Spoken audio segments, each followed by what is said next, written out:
Hey everybody, we're live for our Road to the Derby stream. We're going coast to coast to cover these big races. I'm Alexa Zepp from the Daily Racing Forum, joined by my co-host, the lovely Ren Carothers. Oh, thank you. Coast to coast and host to host. Oh, I like it. What's up? Get over here. No.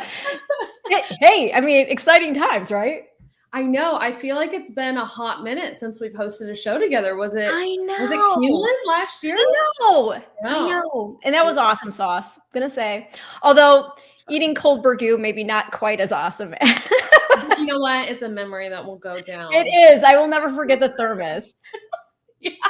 Yeah. For those of you who missed the thermos full of burgoo, you gotta go back in the reels and find that one. It was quite the fun time, but we're gonna have a fun time today as well. We're gonna cover the Fountain of Youth Stakes at Gulfstream and then hop over to Santa Anita and cover all those big races. We've got Derby points to be awarded in the next few hours, so it's exciting times. That's for sure. And yeah, I already see somebody in the comment section. I don't know if you can pop it up. Says, Kevin. Hello. Kevin. Hello. Hi, Kevin. Thanks so much. We will have a great show, and I hope everybody does too. And we have some really exciting guests as well this evening, one of which who is already on deck and in an exciting environment, live from the track, the man who absolutely needs no introduction, Dan the Man. Hey, Dan. Dan O'Mite. What's up, ladies? How about this view? This ain't bad. No. Bad. I thought at first when Alexa said a man who needs no introduction, I thought she was going to say a man who needs a vacation. Oh. That's true. Aren't you technically like on vacation right now, but still tuning in? Yeah, there's no vacation, but it's all fun. It's always vacation. That's the other way to look at it, right? Like, this is so much fun. It's always vacation. So tell us about the vibe. What's happening out there in the paddock? Well, it's cool. I haven't really. I mean, obviously, all these horses, they're going to look amazing, right? Fountain of Youth Stakes here. The other thing that I saw today, which is kind of cool, you may have seen Tom Brady's here. They're coming around again. Seen Tom Brady? Tom Brady. Coming around. He was in the winner's circle with Mike Rapoli, and then I saw Edwin Diaz. You guys know who Edwin Diaz is? That name I'm not as familiar with. He's the Mets. There's a gate over there. So, all right, let's talk horses. I know you're ready to talk horses. What do we think about this horse? I see Gate to Wire. The Gate to Wire. That's my top pick. We're just gonna go straight to it because I saw him in the background. Go for it, Alexa. I'm loving Gate to Wire. Just tried dirt for the first time last month at Gulfstream with Stakes, going 7 furlong, ran the best ever. By a lot with a 93 buyer. How does he look, Dan? I can't see that well. Does he look good? Yeah, he looks good. I saw Sovereignty walk by. Sovereignty looks great. I know Ren loves Sovereignty. I'm gonna make a case against Sovereignty, but go ahead. I know, because you're gonna talk about, but he doesn't need a hot pace to close. He does need a pace. He needs something. I don't think no. Well, no, but you know what though? The only thing I would say regarding, talking about the pace scenario, look, at Churchill Downs, he gave them a head start from the outside post. They only went 48 for the half, and he still freaking rolled and went on and nailed it there in a good enough final time by 5 lengths geared down. So that's all I'm saying. I like Sovereignty, but I'm not loving his odds. I mean, 4-1's decent. I don't know if he's going to stay 4-1. I feel like it's going to go down, but we've had a couple scratches in here. So maybe, but I mean, yeah, really good horse. Already has 10 points on the leaderboard. So for those who don't know, this is basically a win and you're into the Derby. Yeah. 50 points to the winner, 25 to second place, 10 or 15 to third place, then 10 and 5. So, I mean, some of these horses already have points on the board. The 3, Burnham Square, the favorite, already has 20 points on the Derby leaderboard. So, I mean, he really can get second and secure a spot in the Derby. But yeah, whoever wins this will have enough points to get in. So very high stakes here. Well, you like the one. That makes sense. I mean, the fact that he did so well the first try in dirt. My only concern with him is the distance. Yes. Although, I mean, there is a lot of distance on that bottom side. He's got a very turfy family that could go long. Yeah. But he also looks like a shorter coupled horse to me. So that's the other concern there. But I agree with you. That was my okay, you stretch it out for the first time for more than 7 furlongs, but Money Sire, 16% winners on dirt routes, that's decent, it's above average. And then Pletcher also does really well stretching out his horses with winning 22% of the time. So I was like, I can lean on those stats and connections to get behind it there at 6-1. And who do you like, Dano? So you mentioned pace. I really don't think that there's much early speed in this race. I think Gates of Wire could show some early speed. Well, yeah, that was a real fast race he's coming out of, very fast. Yeah, but I landed on the 7. I'm always looking for a price. I think No, you're not ever doing that. always looking for a price. So yeah. Can you pronounce that horse for us? And it's been a struggle. Neo Equus. Neo Equus. Okay, yeah, there you go. Neo Equus. Yeah. No, I mean, look, the horse wins on a sloppy track last out, wire to wire, but a couple of races back, went fast early, 21-3, 44-4. Irad taking the mount for Safi.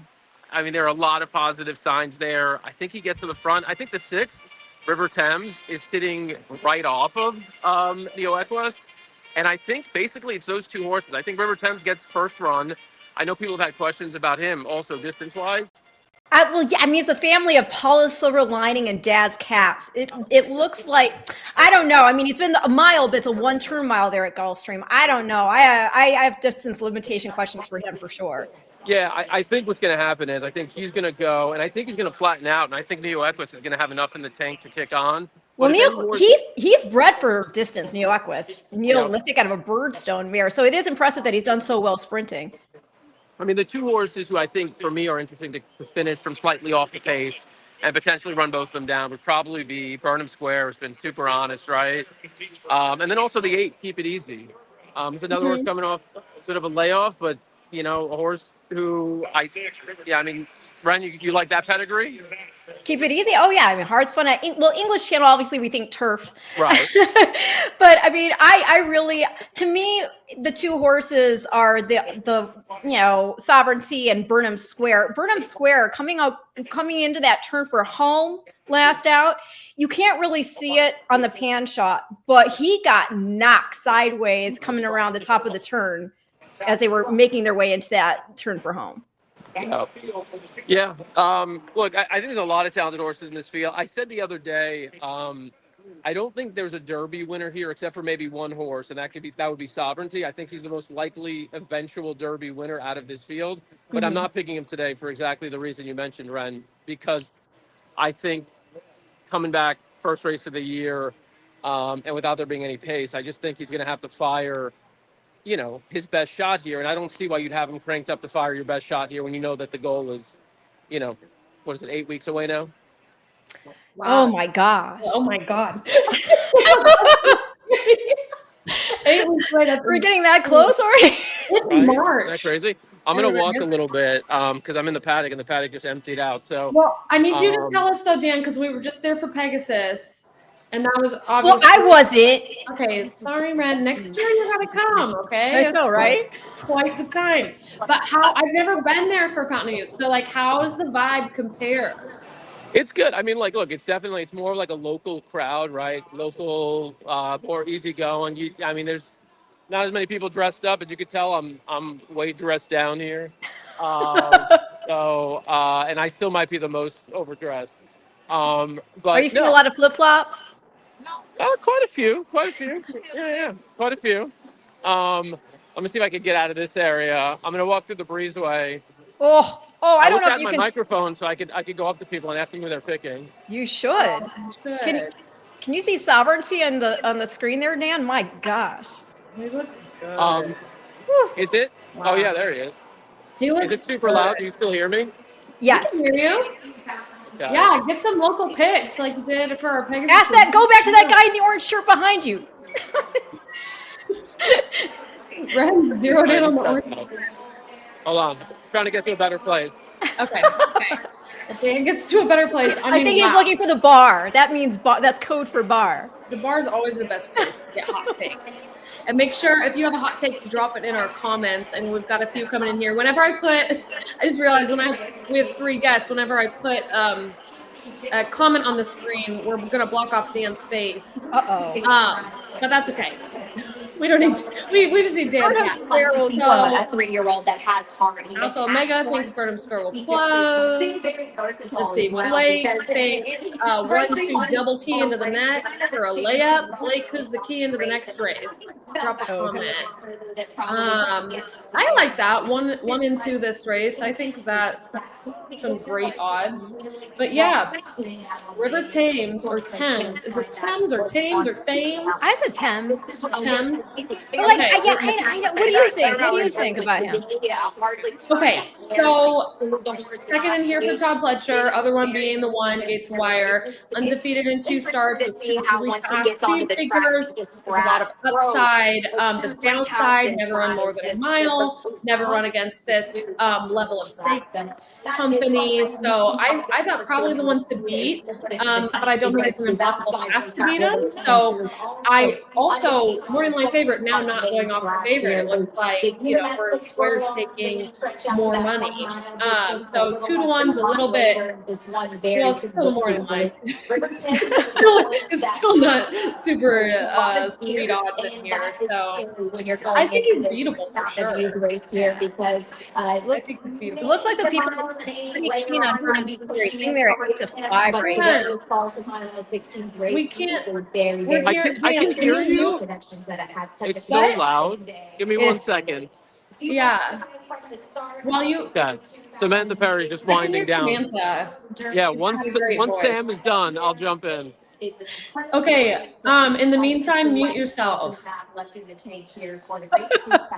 the meantime, what? Can you mute him?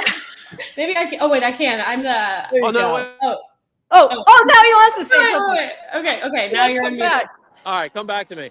All right, so I want to hear how you guys are betting this race. I'm going to tell you how I'm betting it, and then you tell me. So if I were betting this race, I would bet $1 trifecta, or whatever denomination you want to bet, 6-7 with 6-7 with all, and I'd also bet a $5 trifecta box, 3-6-7. Did I break up? Did you get that? No, we're hearing it. Yeah, so $5 active box 3-6-7, and then I would also at 12 to 1, I'd put 20, win place on the 7. So those are my bets. How about y'all? Okay. No, I'm like straight up on the 2. I mean 2, 3, but I will say I just saw River Thames go by. As much as his pedigree does say, like, I have questions regarding how long he can go, he does look a bit longer build type. Like, it wouldn't be crazy to me that he could get it today. But I still am going to swing against at a short price. What is he, 2 to 1 right now? Yeah. But he doesn't look quite as short coupled as, for say, the 1. But yeah, I'm staying with the 2 and 3, and I'm leaving it there. 2 is the top pick.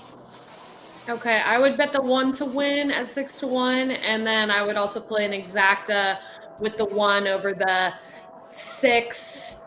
7. No, I can't say I'm with you on You could. the 7. I mean, there's no way the 7 is going to back up. The 7's going to be loose. Like, 7 has to hit the board. See, I'm doing horses. It's science. It's handicapping. Everything in this horse's family, the mom and all the siblings failed when going. He doesn't know about his momness. He doesn't know that. He doesn't know anything about that. His mom, whatever. Don't hold him to his pedigree. He can run. He can be better than that. Okay. His dad did it. His grandpa did. I guess you could look at it that way if you want. But like, I don't know. I do wonder. When you have Lasix, and then you come back off the Lasix. But he's run well without it, obviously. But okay, so Dan, maybe I would throw it on the bottom of my trifecta to make you feel better, but I really don't like them. No, it'll make me feel a lot better, and it'll also make you more money, so you should do it. He already had a 17 to 1 shot win today. Yeah, I'm telling you, I am seeing it. Like, here's the deal. Like, lately, because I have been, as you touched on, Ren, a little busier, I haven't as much time to handicap, so every time I handicap, coming in fresh. It's fresh eyes, right? So I'm feeling good about this. We got a really fun comment.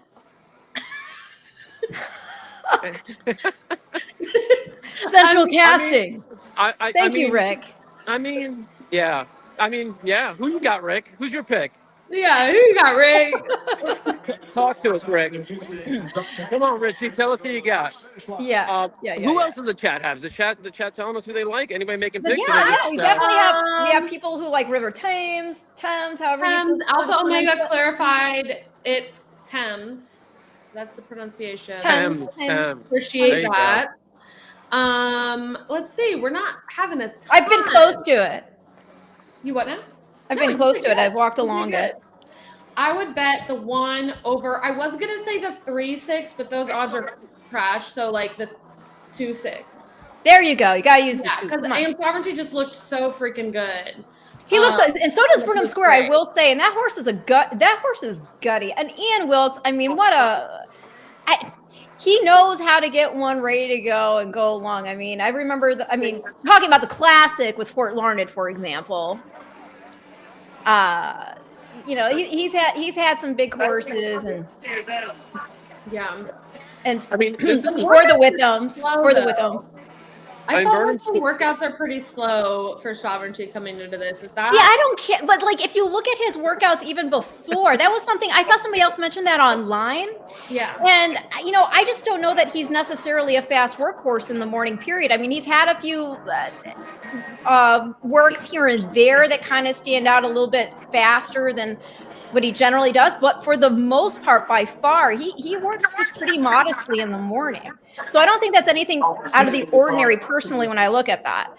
Are you concerned at all about the lack of like speed for a horse who might want? No, because again, I would care if not for the fact that he closed over a 48.5 in the Street Sense after giving them a head start, and that was a good field in there. I mean, you had Sandman in there. He outkicked Sandman. I mean, you had Tistastic in there. Running second, Tistastic out of there. We're on third in the Kentucky Jockey Club, and then third in the Southwest. And I mean, I don't know. I just don't see a problem with it. When a horse can kick on that dramatically, I think it's just their style. And if anything, I think he should be better here with a bit more maturity, considering the pedigree as well. So, will I be shocked if he gets beat? No. Thrown up you mentioned maturity, and Alpha Omega thinks Burnham Square has matured big time coming in. Yeah, he looks beautiful out there. He's got nice hindquarters. Baby got back. 163 from Billy. Okay, Billy, we're working on the same. People on the chat sleeping on the 7. You'll just make all the money, Dan. You will make all the money. I'm a half second ahead of you. They're about to open the gate here, so I'm going to mute myself because I'm a half second ahead of you. All right, good luck, everybody. All right, the Coolmore Fountain of Youth. Keep it easy. Keep it easy. He's up. He's in. And they're all in line.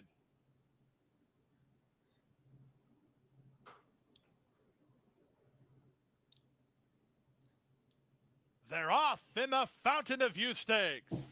From the middle, River Thames bounces out very well, but he'll be challenged early by Neo Equos, and these two put on some speed in the run to the first turn. They've opened 2-1 Gate to Wire, who's down at the rail in third. Back from the outside, Keep It Easy is now fourth, settling in second last, Sovereignty, and Burnham Square takes residence at the back of the field. He's about 6 lengths off the speed of Neo Equos. Neo Equos is up and around River Thames. Okay, Dan. Plan B is Velasquez on River Thames.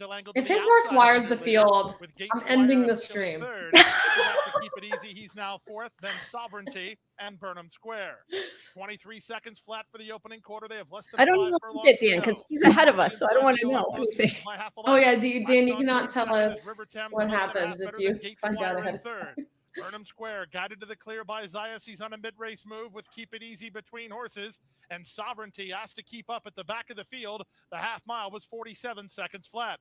They go to the first finish line and swing to the fourth turn. Neo Equos at a big price has the lead a half a length. River Thames is still looking good too. He's still got horse left. Yeah. Just went by Gate to Wire to Birdstone Mare. Keep It Easy. My horse isn't it. My horse is starting to roll.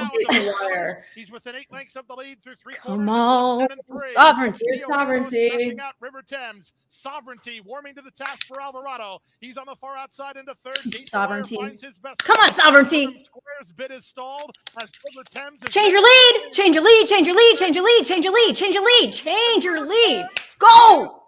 Go! To go. Sovereignty begins to get on track, but time is Go, Sovereignty! Oh my God! Sovereignty! Wait, here comes Boom! No! He got him too, did Sovereignty. Good work, From Ren. last to Thank first you. to win. And Dan, honestly, your horse did way better than I You expected from to do. last So to first. Nice call, Ren. And also, I told Thank you. New Equus would not miss hitting the board. So there you go. Good job. Good did job. you hit your try? What's up? Did you hit your try? No, I didn't. Oh, I was 7-6 all. So Oh yeah. missed it. Yeah, and then I had 7-6 with 3 down to 2. So, but hey, look, Sovereignty. Look, if Sovereignty could win like that with, I mean, they didn't go slow, right? I mean, they didn't go slow. But if he could win like that off a layoff, look at this acceleration. The acceleration he has is so impressive. It's very rare to see a horse be able to kick on that dramatically. And the fact that he already has that win at Churchill Downs, as we're now looking ahead to the Kentucky Derby, and you have that long stretch. That stretch is 1,234 feet. It just, yeah. It's just, you got it. This horse has at this point really be getting a lot of attention as a legit top tier Kentucky Derby contender. So you like that in a Derby contender? You like a closer? Well, if they have heart like this, because you've got the 20 horses, and obviously if you have a closer, you have to be able to navigate the traffic. Right. This horse, he doesn't look like he blows the handle right now either. that was impressive. The other thing is it looked to me like he lugged in a little bit. He's still green, right? He's still figuring things out. He hasn't raced since October. Very, very impressive. Yeah. I mean, he was the only horse that sustained move from the back on What two horses has- that kick clear. That's so hard to do. I've been focused at Tampa. What has the track been playing like today, Dan? Well, I think it's been pretty fair. I don't think it's been speed favoring or anything like that. I think it's been pretty fair. So Like I saw mean, if it Caramel was- Chip one off the pace earlier today. Did you say I couldn't hear that? What'd you say? What's that? Dan, you hear We're losing ya. We're losing Dan. But you know what? We do have another guest on deck. So thank you for showing us firsthand what's been happening at Gulfstream. We love you, Dan. We'll let you get back to enjoying your vacation. Tell Justin hi if he's over there too. Oh my gosh, look how pretty this horse is. Can we just be girls for a second? Not that the boys can't appreciate too. Look how pretty this horse is. Gorgeous, gorgeous. I love the color of Sovereignty. Very unique looking. Well, these Godolphin horses, they always just carry themselves with such class. And in the Belmont barn in particular, he always brings out the beautiful headbands for the bridles there. And I'm very happy for Junior Alvarado, of course, as well. Junior's been great, not just as a jockey, being very impressed by his rides, but as an ambassador of the sport. I've been able to interview him a few times at this point, and he's always got a smile. Yeah. Thank you, Kevin. Yes, thanks. Congrats to everybody who hit that with Ren. She's on it today, giving out the winners. But we have another guest to join us to give out some more winners. I'm going to add him to the stream here. This is Ryan Anderson, who hosts the Gallop Out Hey, Ryan. channel. Hey. A lot of great handicapping guests, and is also intern at Del Mar. Ryan, welcome. Ren, Alexa, thanks for having me. I'm really excited to be here, and hopefully give out some winners to everybody. All right. I'm just happy that it wasn't total chalk on my part. 3-1's not bad, but I'm going to be proud. I might have some chalk coming up here at Santa Anita. I have a couple of bombs. I got a couple bombs, but I am a little chalky in the future. I will. Are we going to talk about the optional? We will. I'm going to pull up, switch over on the back end here from Gulfstream to Santa Anita, and get that stream going for us. Oh my gosh, Alexa. What? We were talking about the thermos earlier. Yeah. I like thermal in this optional. No way, because me too. Yes!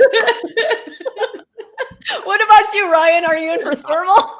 I'm going a little bit different than you guys. I think thermal's definitely interesting, but I like the number 2 wordplay. I know down on the rail, but riskfully aboard today. I think the flat 6 hits him between the eyes. All right. We're playing the third pick in here, so we're not too far off. Yeah, this does start the all turf pick 3 too, which is a wager I absolutely love out at Santa Anita. Oh my gosh. Well, you're going to have to give us your all turf pick 3 best bet here so we can all play along with you. But first, before we like totally dive into the race, like tell everybody a little bit about yourself. Yes, I'm sorry. Actually meeting you. So it's really good to meet you. And yeah, give everybody watching an idea of who you are. Yeah, of course. Thanks again for having me on. I'm the host of the Gallop Out over on YouTube. We do 2 shows a week over there. One kind of focuses on the main sequence around the country, and then the other is kind of New York based. I love New York racing. I love Aqueduct during all the seasons, and of course Saratoga is second in my heart to Del Mar because I'm a Southern California guy. So I'm down in San Diego, so that's my home track. So I love it there. And obviously a shout to Santa Anita as well. But yeah, I was an intern, as you mentioned, at Del Mar this past summer, and that was incredible. I met a lot of really cool people. And then just kind of branched out into creating a YouTube channel, just being more active on Twitter or X or whatever you want to call it. And yeah, here we are. Everything's been going great. And now I get to basically handicap and watch horse races all day. And what else can I ask for? That's awesome. What attracted you to horse racing? My buddy brought me to Pacific Classic Day in Del Mar just in like 2019. Really? And just I got in there and I was pretty immediately hooked on the atmosphere. I mean, it's infectious. Everybody at Del Mar is having a good time. So between the drinking and the gambling, I had a great experience. And then he showed me how to read a form pretty briefly, but numbers always stuck in my head pretty well. So I just kind of stuck with it, and now it's all the fun in the world. I love that. I love hearing people who I'm the same way. Like I was a late arriver to horse racing. I mean, not that late, early 20s. You guys are going to make me feel really old. I just mean like I grew up on a farm. I wasn't growing up on a farm or like on my grandpa's knee at the track, like you hear so many people say. And I think sometimes people feel like a little bit ostracized from the sport or like they can't join in, but we see like more and more people like us coming in and joining late. And I love that. I love to hear it. So yeah, it's an amazing sport. It is, like you said, like what is there not to like? We have drinking, gambling, beautiful horses, fun people. I mean, it's just the best place to be any day. So wait, I want to hear a little more about what you did at Del Mar. Yeah, so the internship was kind of marketing based, but we did a little bit of everything. So I ended up working a lot with sponsorships and doing some tours. I was lucky enough to give Troy Aikman, former Dallas Cowboys player, a tour of Del Mar and bring him around. So that was a lot of fun, along with Norv Turner, the old head coach of the San Diego Chargers when they were down here. And I think he's currently for the Raiders, but that might not be entirely correct. But either way, yeah, both of them were very cool. But I got to do a lot of work like that. I got to work in marketing, as I mentioned. And then just more importantly, kind of got to meet everybody at the racetrack and make some introductions and get to know some people, which has been awesome. Everybody at Del Mar is my kind of person. All right. Well, in addition to all that, you also got the tacos at Del Mar. Of course, got the tacos and the Del Margaritas. There's no bad things down there. No. How have I missed these tacos? I've been to Del Mar a number of times. And the 17 Hands Club. Next time I'm there, you're gonna have to give me a tour and find these tacos because I keep hearing about them and I haven't had them yet. But I do love Del Mar. It's such a vibe because it's like right by the beach. Racing doesn't start till the afternoon. You can go have some brunch on the ocean and head to the races. It's just like kind of the best time ever. But really cool. You get to be there all the time. We are stuck in Kentucky, which is great. But I love it. Yeah, I love Kentucky, but I might love the beach more. I don't know. Yeah, the beach is tough to get away from. I don't know. I like trees and land, but I think that's because I grew up on a farm, right? We have a few trees here, but they're mainly palm trees, so you got to really be okay with those. I like in spirit of coast to coast, I wore my palm tree dress, everybody. Oh, I love it. I've got paradise all around. All right. Yeah, very nice. But yeah. I see they're coming out of the tunnel there at Santa Anita. And of course, Santa Anita, for their landmark, they have the beautiful San Gabriel Mountains as the backdrop. And I mean, there's your wordplay right there for Simon Callahan. I believe 1 of 2 entered for him. Yeah, because he's also got Not a Sinner. Yeah. We're going to see the 3 come up next to Alexa and I both like. For me, it's very simple. I know she hasn't raced in a minute going back to November 2023 at Del Mar, but she is fast. I think if she is feeling good and John Sadler's not going to run unless they're ready, I think she just gets out there and goes. I agree. Pace setter, I think she's a really strong play at the odds. I'm loving 6-1. Morning line was 5-1. So hopefully she keeps ticking up a little bit. But since they switched her to grass, just great. He's been doing great. Like you said, coming off that layoff, but Sadler wins 23% of the time off the layoff. Yep. So that shouldn't be a concern. She's got bullet work, super fit. So first time Lasix. Yeah, I think a really strong play in here. My second pick in here would be Miss Mandalay, the number 7. Time Form US actually has her winning the race. Yeah, she also has speed, and she's different far outside last out. She's Almost like steadily improving every single race throughout her 7-race career, an improvement every time. I think she has some tactical speed. Like you said, she has the speed, but I think she could also sit off. Has like a lot of quick workouts and prep. Actually has taken some money because the morning line was 8-1 and now 5-1. Ryan, we know you like wordplay. Who else do you have in here? I did include the 3 Thermal on my turf pick 3 because I think that horse definitely has a shot for John Sadler. And the last one I included is the number 5 on Diamo Ragazza for Peter Miller and Carmona aboard. This horse just kind of has some muddied up form, but has really good turf numbers. I think the flat 6 furlongs, similar to my thoughts on wordplay, I think this flat 6 furlongs is going to be what's right for this horse. This one gets, I believe it's blinkers on for the effort as well. So maybe looking to be a little more forward. But those 3 I felt I kind of like, and I like that they're all prices right now. We're all just totally fading this favorite. Yeah, it's a wide open race, and this horse just doesn't have a whole lot of proven turf form. So I don't know why, that's not going to attract me to this horse more than another one, and has faced only state bred. Right. I agree. Like running really, really well for those who might not have looked at the PPs, coming back to the turf after running on the dirt. So, I mean, that's a risk for sure. And I was surprised to see that the morning line odds setter gave her the favorite. And just for those who aren't familiar, maybe you're kind of new to racing yourself. Like when Ryan's talking about the flat 6 furlongs, this horse, when they're going 6.5 at Santa Anita, they're going down a hill. And so they kind of have to navigate this whole windy way down. And so that's in here. You've got a flat, just 6 furlongs. You're not going to have as much of a hitch in the giddy up, so to speak. so that's what he's referring to. Yes, thank you for that. And there's no dirt crossing for the flat 6 furlongs either. Yeah, that's something that can get horses. Yes, absolutely. Great point to also bring up.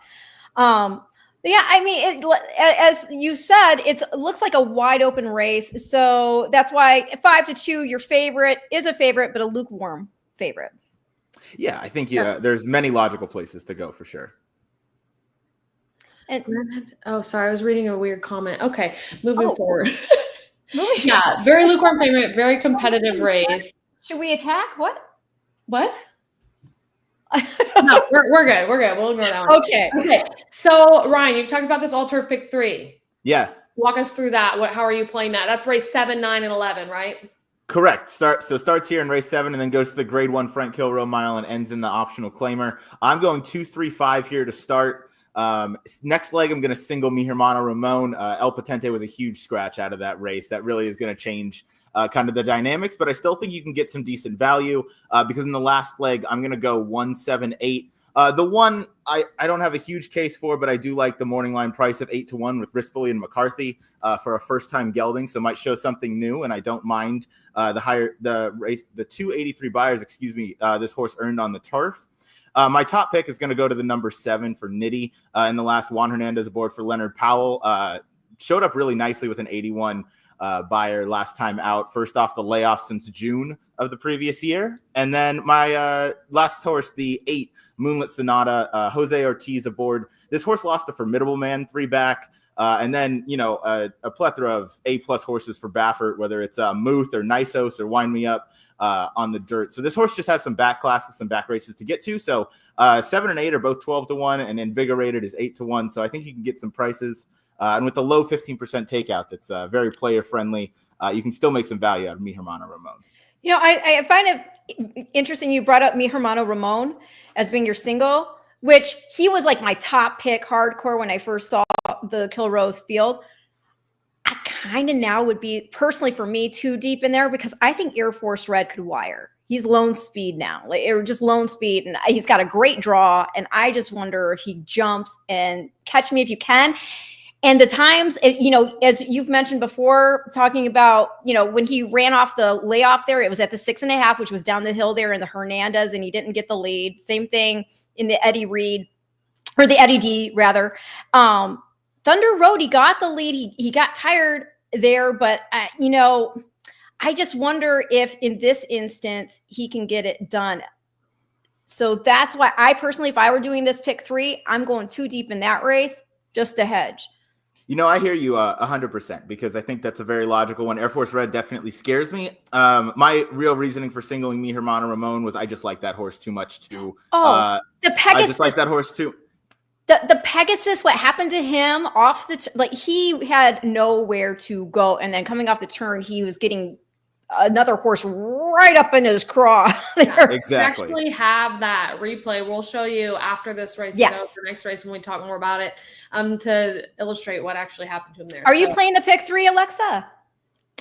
I have not put together pick 3, but I mean, I might as well. I did not look at the last race. Full disclosure, obviously Tampa. Let's just do it real time live. So I just got off the Tampa shift. So for real, yeah. So I would play. I think have good enough odds on the 2, 3, and 7 in this race. I think I could include all of those.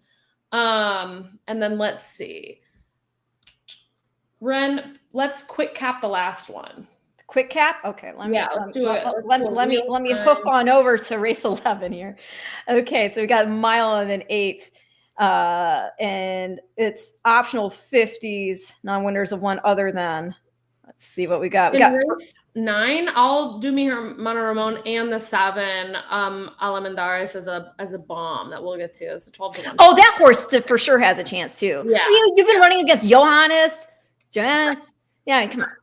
So let's see, 3 into 2, and then in the last race, as I quickly glance, we gotta use Coalinga Road. We have to use Coalinga Road. Coalinga Road, and then maybe, gosh, who did you? We'll just use Ryan's picks. Who'd you? The 1, 7, and 8 is who I went with in the last race today at Santa Anita. I thought they offered some good value at prices. And Coalinga Road, definitely the horse to beat. Definitely scares me in there. But I think he is beatable. Yeah, I think he is beatable. I don't look into jockey like musical chairs too much, really at any track. But seeing Rispoli hop off this horse that he's had a long rapport riding to go to the McCarthy horse on the rail that he hasn't ridden before. Rapoli stables kind of faced some better ones, so that intrigued me enough to take that one at 8-1 over the 3-1 on Coalinga. Oh, for sure. Coalinga is definitely the horse to beat, no doubt about it. Yes. So 1, 7, and 8. Maybe throw. I think you still could probably include Coalinga Road in the pick ticket and get decent odds because we have so many longer priced horses in here. Let's see, that'd be 3 by 2 by 4. Yeah, it's a $12 ticket. 24. I think you'd still make money even if you had, as long as you had one price in there. So 1, 2, 7, 8 probably for me because I'm a little scared. I like it. Okay. How would you bet this race inside the race? Ooh, that's a good question. We're going vertical Diamond. now. Yeah, if we're going vertical, I would probably key Nene Diamond the 8 underneath because I do think her dirt form should transfer pretty well. So I'd probably key her in 3rd, 4th, and probably 2nd. Just the fact she's taken money and she's only faced state breds, it's got to mean something. Mean she's live in here. Pipey's also had a red hot meet at Santa Anita. Obviously, Juan Hernandez is one of the leading riders. You gotta pay attention to where he ends up riding. So I'd probably key her underneath, with probably the 2, 3, 5, and maybe even the 7 because I do like the 7. Miss Mandalay just a tad because some early foot and is able to kind of hang on, keep trying late. Nice. Were you using Escape Artist in the last? I don't believe so. I was just Invigorated, and then the 7 and the 8 and their names are escaping me right now. Escape Artist is another interesting horse, though. Yeah. I would probably key Thermal over the 2, 7, 8 in a try. 3 over 2, 7, 8 over 2, 7, 8 is probably what I would play here. Because I agree. I think we can't totally sleep on the 8 in here. But I really like Thermal, and I think we're getting some good value here. We have CJ Torres as a 256 exacta box here. That's I what don't have any he's issue with selling. that. 256. Okay, that's a different take. The 5 being the Andiamo Ragazza, and the 6. Oh, that just rolled off the tongue. That did, yeah, No, that I was speak smooth. the Spanish. Oh, there you go. Okay, we are in the gate. I'm going to let the announcer take it from here. We're in the gate. And they're off. Even start, but it's Miss Mandalay who's the quickest. Automax on the outside is up to engage, and they're joined by Thermal, who has plenty of early speed, too. Nini Diamond is wrangled back in fourth, settles behind the trio battling, and Not a Sinner a comfortable fifth. It's another 2. Anjanash has asked for a bit more. Wordplay is down at the rail. Diamond Bar Gal and Andiamo Ragazza between those two. They have less than a half mile to go. Thermal comes through inside Miss Mandalay. Wow, Automax 5 to pressing 2. 3 We deep took some third. late money. Just Lot behind of that, late Nini money. Diamond in the orange colors. We'll see if the late money proves the smart money. Center as they go midway on the far I'm sorry, I turn. gotta do Engine it's Ash the is dumb next, thing that 3 lengths clear. comes to mind. Play on the inside of Diamond. Come on, girl, hang in there. This is the try. This is the try. Top of the stretch, Kick on, it's change your Thermal lead, let's just in go. front. Change your Come on, lead. Thermal. By Miss Change your lead. Mandalay. Nini Here you go. Diamond is next. Hang in there, Ace girl. Center is Oh, trying I to know it's close tough. in the final Eight. eighth of a mile. Here's Nini Diamond pouncing on The Thermal. 4. Trying to fend off these two coming. Wow. Not The a center and 6. Anjanash. Not a center, Anjanash. Not a Wow. center, Wow. Anjanash. Oh, Anjanash in the didn't have that. Okay. of the wire Didn't have under her. Kyle Frey. Didn't have that one Not a either. center was A right bit there of a in pivot very from what we close were photo. thinking there. Nini Diamond First finished off third. the claim for Steve Knapp. Yeah, with Armando, or no, not Armando. So I think Kyle Kyle Frey, Frey yeah. aboard. Yeah. Did And not see that, but it's set up. It's set up. I guess. I mean, It did. 3-horse duel across the front, and Flavian Pratt with a nice ride as well to get second there. oh, I mean, was it Pratt? Oh my gosh, come on. Of course. Who else could it be, right? Who Ah, else could it be but Flavian? You know, they're It was close. It was close. Yeah. 6 got a really good bob on You the think wire 6 there. got it? yeah. No, 6 has got it. Yeah, I think. Wait. Oh. I think it's closer than we think. I don't know here. Is this the 6? I think. Just barely. As long as it's right on the wire, I can't tell. That angle seems like it's a little bit A behind. little bit deceiving. It's either the 6 or a dead heat. How about that? Yeah. CJ was dead heat the seems right. closest of anybody. All right, Having CJ. the 6 in his exacta box still. Look at all his rides he's got. Yeah. He knows about horsepower. Wow. Okay. So the 4, not a center. I didn't really have that one on my radar at all. Well, Did you guys- that's the other Simon Callahan horse. Yes. She was making a second off the layoff, and the Santa Anita form's been pretty good. Number 6, Anjanash was first. Yeah, 4 out of okay. center, second. 8, Nini Diamond ran third, and number Good 5, price. Andiamo 11 to Ragazza 1. fourth. Wow. Great price. Very, very good. Yeah, not a price. sinner just doesn't like to win. I think only 1 win from 13 starts and another second. I think that makes 6 for 14. Oh It my was- goodness. Now, has never been off the board though on this course at Santa Anita on the turf. That probably So- would have been the key horse then, looking back, and Yeah. hindsight's 2020.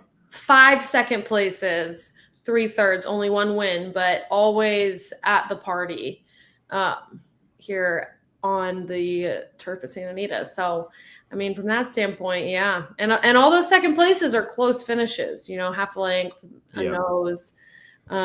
So, and second off the long layoff. Yeah. I thought Thermal, for that being her first start back since November of 2023, she's still a horse to keep on the radar here.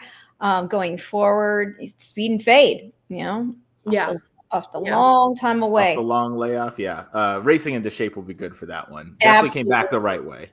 Absolutely. So looking ahead now to our I was about to say our win and you're in. I'm so used to my breeders win and you're in. Not there yet. It's just March. We got to do. I know.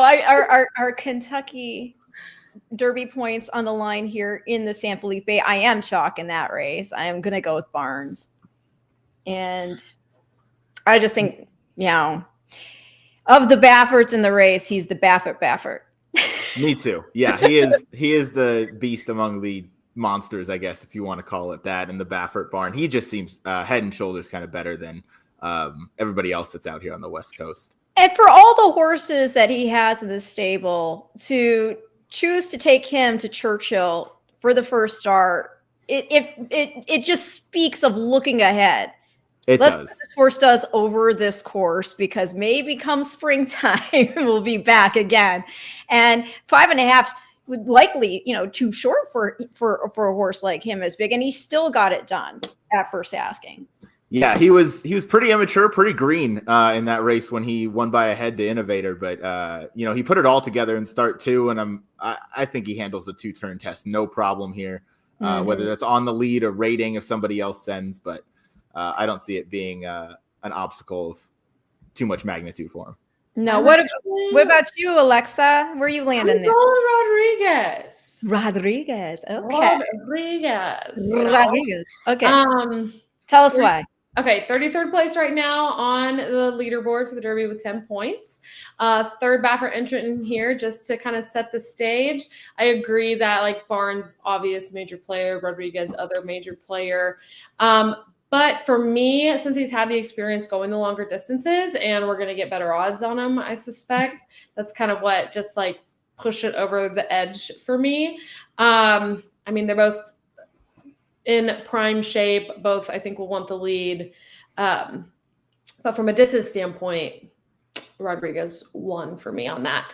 Also, if you're a fan of Timeform US and their pace projector, which helps me visualize the race quite a bit, does have Rodriguez on top over Barnes as well. Oh, okay. Gives the best late pace in the race to Journalism, which I actually really do like Journalism in here. I think, not that it says much when you've only got 5 horses going postward, but I think Journalism makes the board. I would agree with you there. Getting crazy here, but Yeah, he's won his last 2 races, most recent being the Grade 2 La Salle Futurity in December. Has experience at the distance, which is some upside. They spent $825K on this horse. Yeah, really good pedigree, obviously, yeah. Yeah, so stellar pedigree. It must have looked amazing at those sales to bring that amount. Has beat Gaming and Getaway Car in prior races too, right? Getaway Car went on to win a Sunland Derby. Getaway Car is in 3rd place on the Derby leaderboard. Gaming is also up there. So I think 15th on the Derby leaderboard with 18 points. So has beaten some really stellar horses. And like I said, best late pace in here. So does have, I still don't think he's probably going to win. But I do think he's an interesting play. I'm surprised at these opening odds on Rodriguez at 7-1. I don't think that's going to hold, but I would hope that 7-1 didn't hold, because I would probably place an irresponsible wager on that, because that is tremendous value. Hammer that. That's tremendous value if you want to give us 7-1 on that horse. I just think just with the going back to Barnes, there's a reason he cost $3.2 million. And he's got this beautiful, if you look at the pedigree really in depth, he's got this beautiful balance of their speed, but then there are stamina influences to keep it together where you can get the 2 turns. So, Into Mischief's already sired a Derby winner, a Classic winner. He's out of All American Dream, who is a daughter of American Pharaoh. And then when you look at the rest of the pedigree, All American Dream herself, her family is that of Majestic Warrior. He won the Hopeful, not 2 turns, obviously, but won the Hopeful and all that. But the second dam, AP Dreams by AP Indy. And so you've got another Classic winner, a Belmont winner there, when you've already got the first dam by American Pharaoh. So you get these reinforcements. The third dam is Dream Supreme. She was a Millionaire Grade 1 winner. She had speed, won the test in the Ballerina.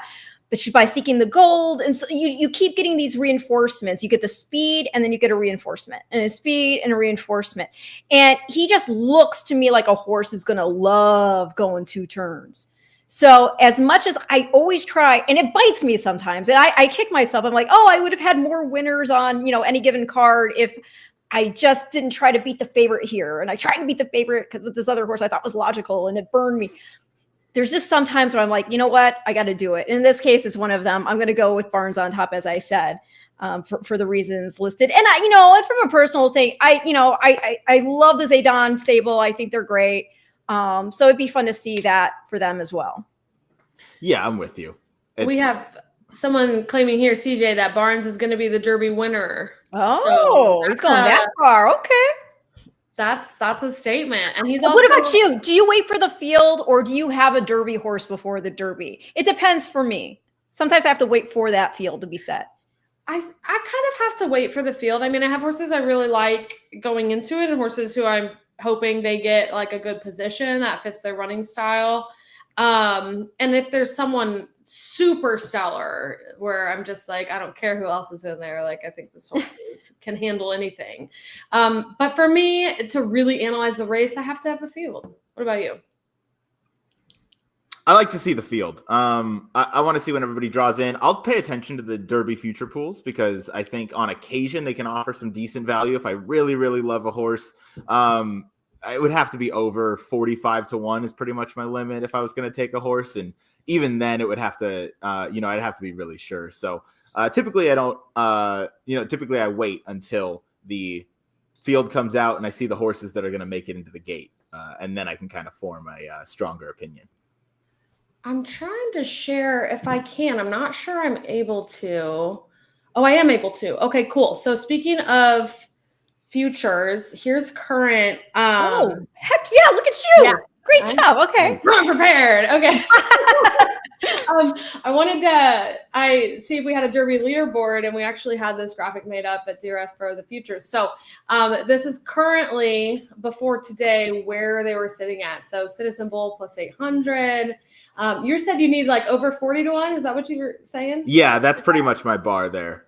Okay. So Getaway Car maybe is almost there. But he's a California Burrito.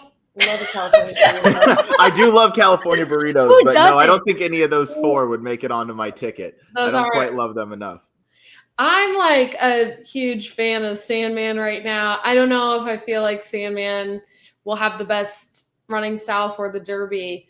But I know that, he's part of the ABR Stake and Stardom program, and Griffin Johnson is a part owner in him, and we got to watch him live at Pegasus when he was running at Oaklawn, and that was just like so exciting to see him basically totally blow the start of the race and then come back and almost win. So I have like from a fan standpoint, and that's just like a super gritty, incredible horse, like to do that, like to recover like that. So from that standpoint, I'm definitely a little cheering for Sandman, but Sovereignty, obviously, I hope if you loved him, you bet him before today on those futures, because that's down quite a bit. But yeah, that's just a name that looks. I mean, there are a few names on here that look trophy ready, right? Who else? Well, I'm just talking about in terms of I like one word names generally speaking for horses, because like Secretariat. Yeah, you know what I'm saying? There are a few obviously where it's two word names that are awesome also, like Seattle Slew, but Affirmed is a one word name. Yeah, I just kind of like it. So I gotta think about this and naming my future horses. Well, I mean, it could be California Burrito. We did have Lil E.T. win the Kentucky Derby before as well. It's fair. That's true. California Burrito, if he were to win, would not be the most like regal name. No, but we know how you can celebrate. I would totally wear like shirts with California Burrito like on the back. Get sponsorship deals. No one would know what it means. Like racing, like, why does this person have California Burrito on their back? So thank you, Funny Pranks and Jokes. From the Virgin Islands, man, we got people tuning in from all over. Oh, thank you so much. That. Thank you. Woo, We like to look at have fun. We like to have fun while we're working. We've had Blake Nice. cash the double. Right on. Nice. Great job, Blake. That's a good payer. Almost $80, 80 to 1. Wow. For real. What do we think? What do we think about? I mean, I know this is not relative to the racing we're watching right now. What do we all think about what happened with East Avenue? Rivers and Star. I love that horse. He's got everything over. Beautiful pedigree, temperament, everything. That was so disappointing to see what happened with, how he just basically folded out after he got eyeballed by Magnitude. But the only thing I would also say to that is it's the first race back since the Breeders' Cup, and you get your heart ripped out on the front end by a horse who went on to put up a triple-digit buyer. Yeah, it was tough to watch for sure. I was also I'm also a big East Avenue fan, so I'm holding out hope that maybe he just really needed one off the bench. He still showed some ability to run, and still showed that he was interested. So maybe he just got a little tired late. He was facing horses that were kind of peaking at that point, or certainly on the upswing. So maybe he's just getting started. So I'll look for him one more time coming back, and I mean I would assume probably the Bluegrass. Or the Louisiana, what about you, Alexa? What did you think?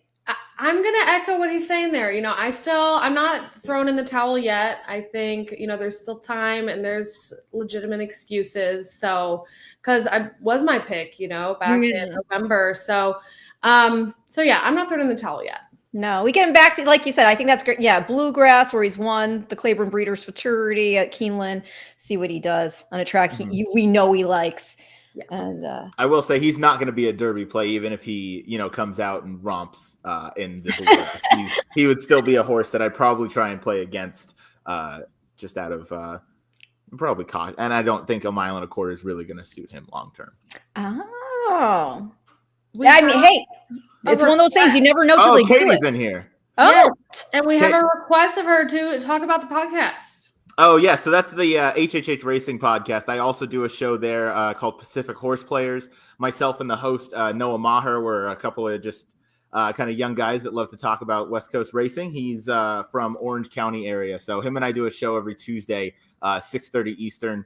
But yeah, much love to Howard Kravitz, the founder of the channel. He brought me on there, and it's been a ton of fun. He's a good friend of mine now, along with the whole kind of HHH Racing fam. So Katie's been number one fan of basically all the podcasts that I've ever been on. She's always in the chat somewhere. She's always the first over on HHH and on my channel as well. So Horse Players Happy Hour, correct? Yeah. No. So HHH Racing Network. Sorry. Although Horse Players Happy Hour is also fun. That one's also fun. That's, I believe, for In the Media. In the Money Media. PTF and JK are good friends of mine as well. PTF was just on my show this week as we went over all the everybody. Races. He's friends with everybody. That's like the friendliest guy I've ever met in my life. Going through your shows, you've got a nice lineup. You got quite a bit of great guests on your podcast. Oh yeah, everybody in racing's been super receptive and always eager to come on and talk horses with me. So yeah, PTF and Andy Serling were on this week, so they were both fantastic guests, as you would expect, and it's been a lot of fun just having some top names on my show. Oh, that's awesome. Good for you.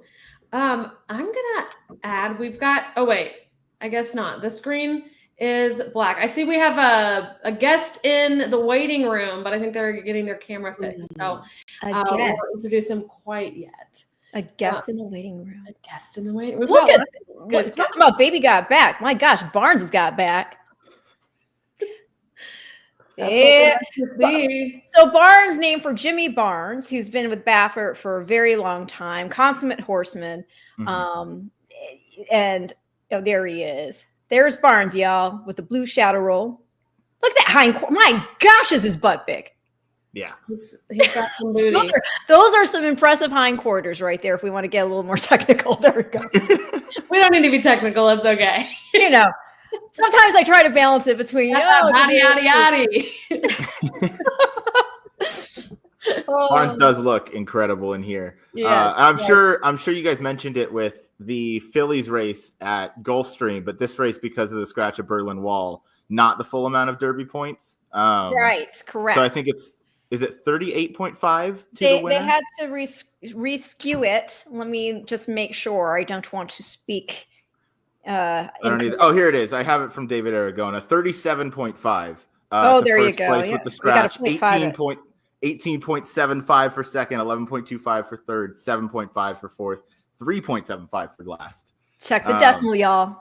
It would really be something if one day the border for 20 horses was cut off by that 0.5. Right? And that made the difference. That'd be an interesting development. So we'll see. But that certainly would be. I still pretty think funny, 38.5 gets you very close to in the starting gate, if not, in there pretty securely with 38.5 points. I'll admit, I just kind of stopped because, you keep getting so many defections right before. Mm-hmm. And so I'm just like, I just wait. I see who's comfortably in. And hopefully at that point, those are the horses you're looking toward anyway, because they've accrued the most points for a reason. Yep. And then anybody else, just the bubble, I wait for the actual week of, and we'll see who made it. I agree. I mean, anywhere in the top 28 really has a chance because, some of those top 20 don't have Derby, goals, or some are already, off the trail or just maybe better at, other parts of their game. So I would say, yeah, anywhere. And I'm with you. I kind of wait until we get a little bit closer to get an idea of who's going to be in the gate. There's a look at journalism. He looks every part of two-turn horse for sure. Absolutely. He would be the horse I'd want in the Derby if the Derby was, today. Oh, I'd probably want really? Journalism over Barnes. Maybe not off the layoff, but I do think Journalism's the horse I want going longer and going forward. But I do think Barnes is kind of the now horse. I'm just not sure how many A races, so to speak, Barnes has. He could certainly have enough to get him through the Derby. But I think he's also just in kind of the upswing type of trajectory right now, whereas Journalism's kind of just starting off. So if he gives a decent showing, similar to Sovereignty off the bench, where he fired big and showed that he clearly progressed from 2 to 3. If Journalism does the same, he could be a force to be reckoned with for Saturday in May. I definitely love the pedigree for maturing into a 3-year-old season of quality for Journalism, being a son of Curlin out of Moppetism. She was very talented. Her last race, she was 3rd in the Ogden Phipps to Midnight Bisou and Come Dancing. And that's going the mile 16th. And then she's by Uncle Mo. And then the second dam is by Bernardini's, and Bernardini's by AP Indy. So you've got so much stamina in that pedigree that he's certainly a horse. When we're talking about 1.25 miles down the road, you definitely, if he shows anything today, are going to be like, okay, this keep a note here. I think we've solved the technical difficulties. All right. Add Chappie to the Chappie VIP player host and ambassador manager at Santa Anita. He's got I'm sorry, you got a bar across your neck. I'm moving him up. I'm moving here. There we go. What's up, Chappie? I think I was my own technical difficulty. Sorry about that. Oh my goodness. I was trying to do it on my phone, and my wife, I was going to get down by the track. My Wi-Fi wouldn't work, so I had to run up to my office. So sorry about that. My bad. Well, welcome to the party. Thank you. Absolutely. I'm trying to get you there we go. Now you don't have a bar on your neck or a logo over your face. now you have the logo over your face, but That's okay. sorry. I'll Look, there's my hat for the day. that's funny. Oh my God. Okay, Chappie, for those who don't know you, tell us about yourself. You love Doug O'Neill. Where do we start? I've been out here for 27 years now in California working in horse racing. Started out at Santa Anita, left for a while, went to TVG, worked with Matt, of course, for a long, long time. And I've been back here again for another 13 years now. So over 20 years at Santa Anita alone. So That's right. It's been a great ride, and I'm still loving it. And I've had the pleasure of meeting Ryan. Ryan comes down and works with us every once in a while when we have the chance. So it's been great. Yes. That's good to see you, Chappie. Many Good years. to see you, brother. Is anybody doing any good so far today? I had Sovereignty, but he was 3-1, so that's not like braggable or anything. Yeah. It's still a good play. Who do you? Thank you. Well, who do you like here, Chappie? Well, I mean, look, I like Barnes. Obviously, it's going to depend who goes to the lead, right? I think Barnes is going. Rodriguez is very talented. I bet Journalism, which happened to be the Los Al tournament that day, and I tried to save all my bullets to bet Journalism, who was actually 6-1 in the morning line. I knew that was unrealistic. I went from nowhere into second, but I had one race to go. So I didn't like anybody in the last race. I kind of shoved all in, and I ended up in like 12th place. But I think Journalism, I kind of caught when you guys were, I was waiting for a minute. Same thing you guys said. He's going to want more and more distance. I think this is just the starting point. Would it surprise me if he wins here? Absolutely not. As well as Rodriguez. Rodriguez is very talented, getting better. I've watched this horse work in the mornings. The 2 turns is what we're going to have to see from Barnes, and going longer, who knows? I think he goes to the lead today, and I think he puts on a show. That's what I was thinking too. Do you see his tail's turning a bit Pharaoh-like, like his like his broodmare sire? Did you just see that? He's going by, and remember when Pharaoh was running? Not now that he's at stud. Now he's got a nice long tail. But when he was running, he had his little tail. It always looked like it had been docked. And if you watch the post parade here, you'll see Barnes go by. He's got one strip that's still long, but it looks like another horse has either been chewing on it or he's been rubbing on it or something. It's turning Pharaoh-esque. I don't know if that is a sign of something to come or what. He's one good-looking individual. I guess if you pay $3.2 million for a horse, you should be. But I think he's gonna run very well today. But what are your guys' thoughts? I think Barnes is great, but I am going Rodriguez. I know I mentioned that earlier. Like, I just think from a distance standpoint, I like him, and from an odds standpoint, I mean, you got to take the favorite sometimes, right? They win a lot, so we can't always go against the favorite. And I might be making a losing choice here, but I really like Rodriguez, and especially at 9-2.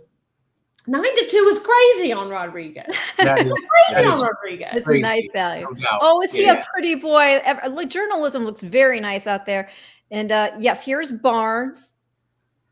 He's got a very wide girth. He's more of a muscular type, as you can see, as compared to what we just saw. Journalism, who looks like that long, more 2-turn classic type build. But, with Barnes, he's so muscular, but yet he still has that ability, in my opinion, for what I can tell. I've never seen him up close, so you can correct me, Chappie. He looks like he can get 2 turns as well. Yeah, and absolutely. The pedigree's there, obviously, but no. And you guys looked at Journalism. He's just a big, good-looking boy too. I mean, And we had Michael McCarthy on our radio show this morning, and he said he expects good things, but he said obviously he's going to expect better things down the road a little bit. Like we said, Curlin, he's just a big, good-looking sucker, and he's going to get better as they go longer. I keep cracking up about the Doug O'Neill head behind you. He's lost about 60 pounds since that. I know, right? Who's lost more weight, Doug O'Neill or Dale Romans? I don't know. That's a toss-up. Are you saying Yeah, Doug's looking good these days, but he does not. He hasn't seen that picture. I don't think he'd be too happy about it. But you need a new one made. I'm not taking it down. I love it. Oh my gosh, it's so good. It's so good. I mean, it is interesting when you've got a 5-horse field like this, and yet you still have the 5 is 35-1 right now. That is Smooth Cruise, and I'm not playing, but it's just the nature of the thing. You've got a 2-5 shot in here. Everybody is looking right now to the 2 Journalism as the second choice. Again, as you mentioned, Alexa, your top pick, Rodriguez, sitting there at 9-2, who makes a ton of sense. So that, of course, looks like huge value. What do you think the thoughts are with putting the 1 in this race? Is this just a test to prove the worth of how much they spent on the horse? They spent I think so, right? There's no way they send this horse, right? So I think they're just letting him see what he can do. He's only ran once this year. He ran a decent second. Baeza, is that a sheriff's horse that they spent a bunch of money on? Yeah, that's the half to Mage, I believe. Yeah. Mage So- and Mackenzie Puka. Yeah.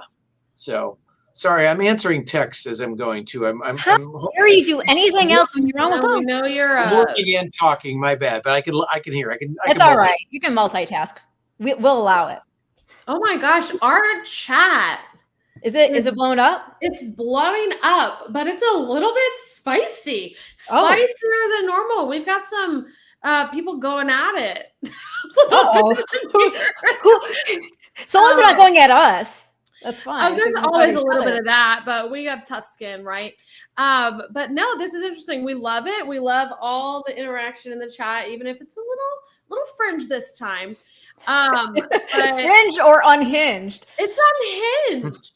It's honestly unhinged, but I'm here for it. So you'll have to check that out. I think the chat that is popping off is the YouTube chat, because I know we stream on lots of platforms. So I'm not going to put them on the screen because they're a little bit unhinged. But if you're curious, pop on over to the YouTube and check it out. Let's see. Rick has an opinion here. It's a long, long road to the first Saturday of May. Barefoot alone has many talented 3-year-olds. He's keeping out of each other's ways. It's true. This is Who do you think the top dog in the Baffert barn is? Yes. I think it's got to be Barnes for right now, but Yeah. Cornucopian might be coming. That was That's an incredible, impressive no? debut. That was an a impressive monstrous debut. effort. That's for sure. That's for sure. Just- I think they're very high on Barnes. I know they sneakily like Rodriguez as well, but that cornucopian race was. And look, people said, "Oh, it's too quick," but what Justify didn't break his maiden till I believe February 18th, so that was right around then. So it'll be the curse interesting. of Apollo. Yeah, right. It'll be interesting now.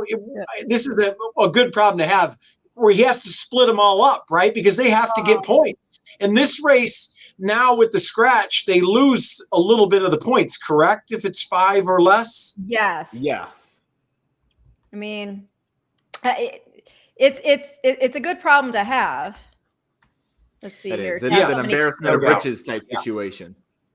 Yeah, Oh. right. No doubt about it. Ren, we have a comment about Mellencamp saying, it's the best bloodline in here. Do you Well, I agree? mean, You're the bloodline experta. I don't know that I agree with that, but it's not a bad one for sure. But I don't know that I agree that it's the best. Is the best. I mean, when you're looking, when we're looking at things, and I don't know how this person looks at pedigrees, but I look at the female families in particular, and you want to see consistency in black type throughout the pedigree, and you're also looking for specific things for specific horses. If we're looking at a Derby horse, you want to see specific black type that was grade 1. It's okay if there were speedy influences for, going back to Barnes again, he's got horses in there like Majestic Warrior and Dream Supreme, but there's also stamina influence in the pedigree through the sires of those, his mom being by American Pharaoh and the second dam being by AP Indy, and then going on, so on and so forth. So there's a balance of really nice black type horses who could win grade 1 races going quickly, but then having stamina to back it up, hopefully, where you've got the quality where you could get a mile and a quarter. For example, if you look at a horse like Ghost Zapper, right? And Ghost Zapper's in the pedigree, I believe, of, let me see, go back to Mellencamp real quickly. Yeah, he's the second dam's sire is Ghost Zapper. Ghost Zapper's a horse who could carry his speed. Like, you could have put him in any division of the Breeders' Cup, and he probably would have won. He ended up setting a record winning the Classic, but they could have put him in the mile. They could have probably put him, or, the dirt mile. They could have put him in the sprint. He would have probably won any of them. So class horses are class horses. A lot of it comes down to heart. Ryan, Definitely. Ryan, I know you're big on the XBTV. Yes. First, you've watched most of the works on here, haven't you? I mean, Without a who doubt, yeah. Who impressed you the most? I thought Barnes visually has been the most impressive leading up to this race, work-wise. Just watching 100. him.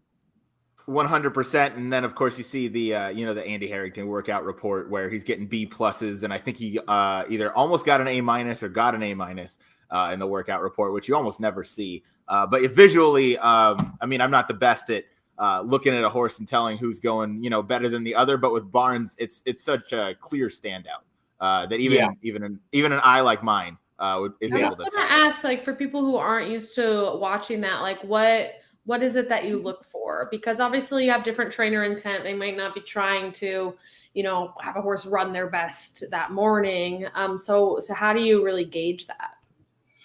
I mean, go ahead, Ryan. I was just gonna say the first thing I look at is just their general body language, but more so the jockey and where his hands are or where their hands are. That's pretty much my number one kind of go-to, and then from there I just kind of work down. But go ahead, Chappie.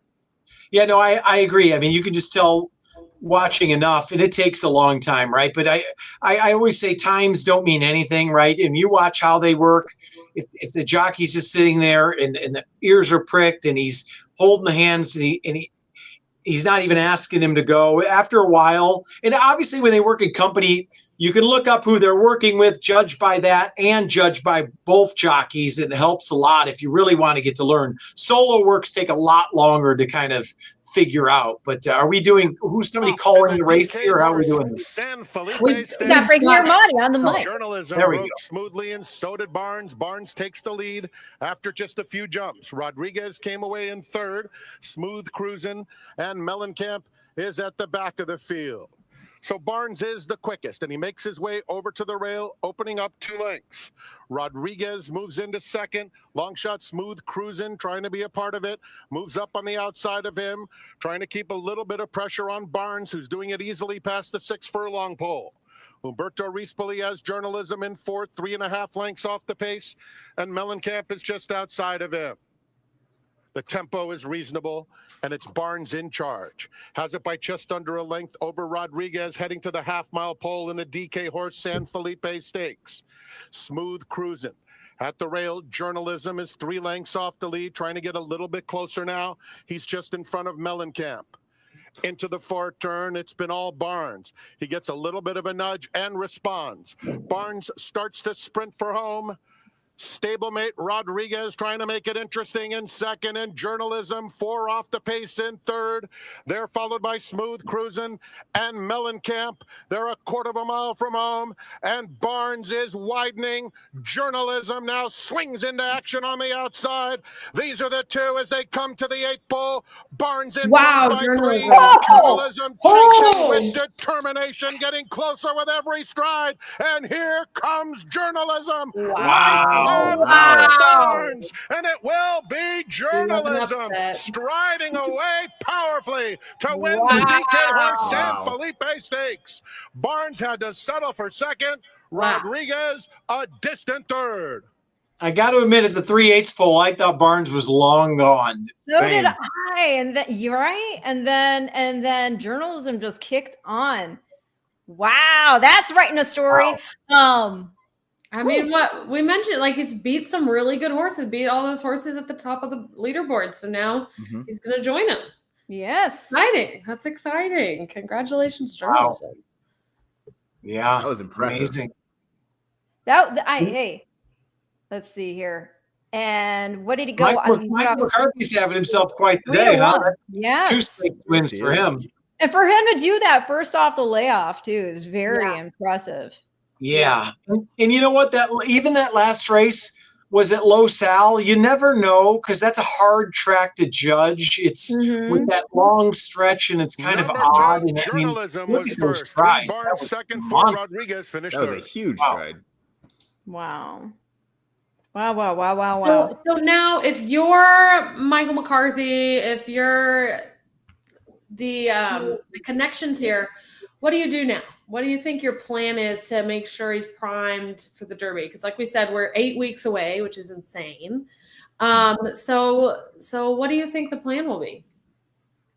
I think either you stay for the Santa Anita Derby, or maybe you ship him just to see how he travels. But I mean, maybe just wait till Derby weekend and hope he stays healthy. So give him a shot in the Santa Anita Derby. Okay. I think it's so funny. We have him on because Skip is my partner, and Skip grew up with Michael McCarthy, right? So if you ever have him on your show, anything, he tells it like it is. That's for sure. But we get a little more info, and it's comical how many times we have him on, and he has a great day. I just told him after he won the stake race, I went down there. I said, Skip's going to take credit for you winning this. So this was before this.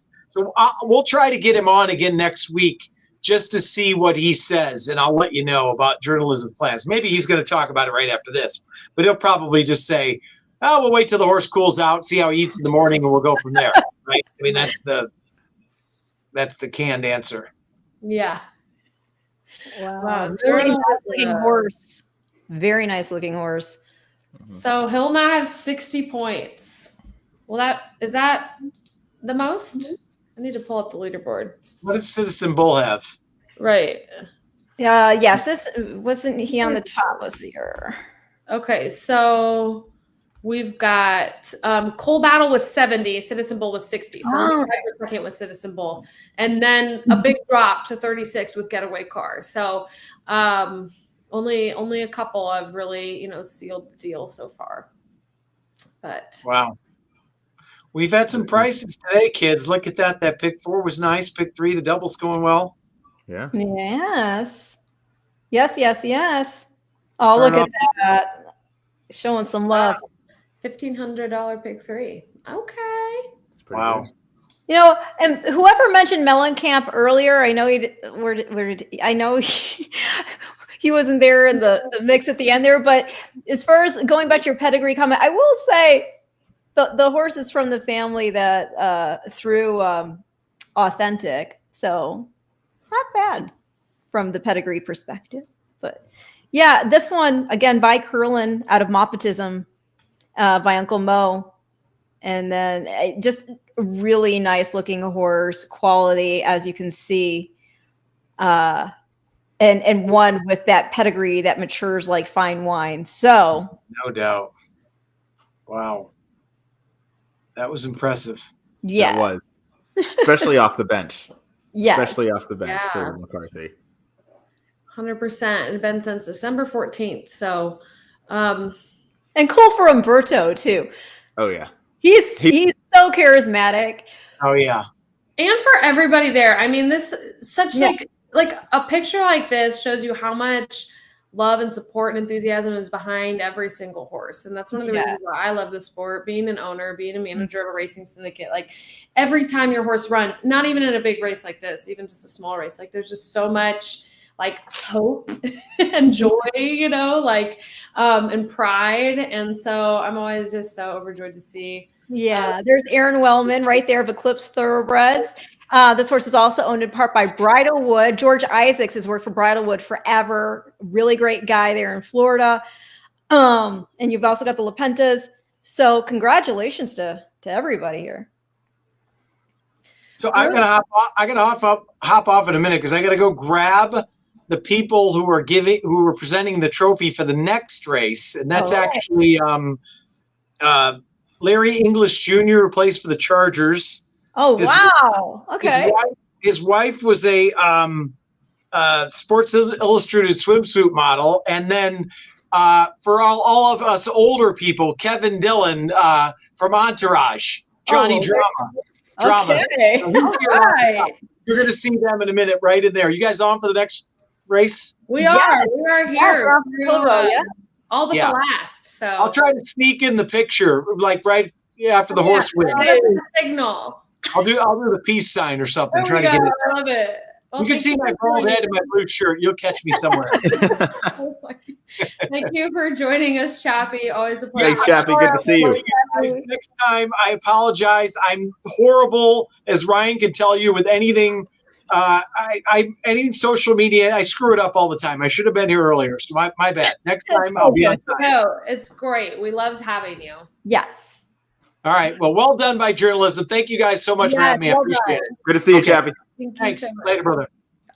Wow, look at that shot. That was beautiful. Chappie. Yes. There's Aaron. Yay. I love it. Okay, so I'm getting trolled currently in the comments because I said that I think deep closers have a disadvantage in the Derby, but I agree. I think that typically a deep closer has an uphill battle in the Kentucky Derby with so much traffic. What do you guys think? It just depends on the heart. Like, I definitely don't mind a closer so long, provided that they're the type that have shown that they have the heart to battle through traffic.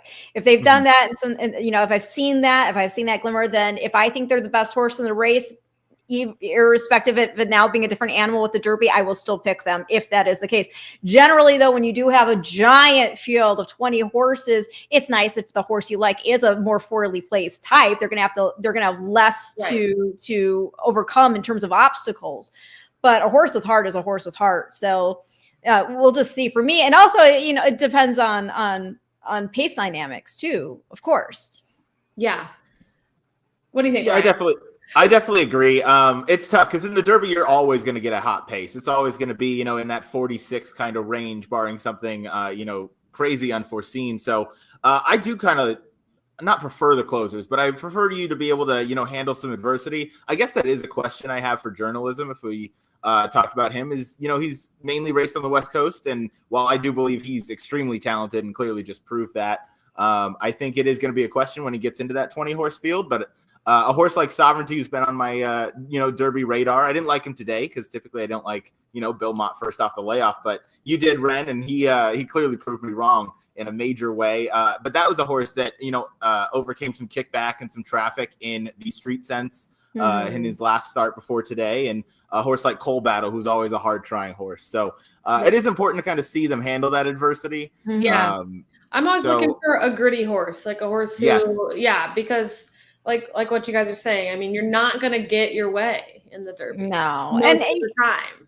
And the other thing that I would say too is when you are looking at a horse that likes to come from off the pace, if they can do it as was the case with Sovereignty, where they don't have a hot pace to target, that they really have to work. They have to close into something soft and then kick on still to hold them off. The fact that he closed over a 48.5, basically, I mean, after they got away with that, and then was able to not only get in gear, he outkicked Sandman, who we know has a nice closing kick, outkicked him to the wire.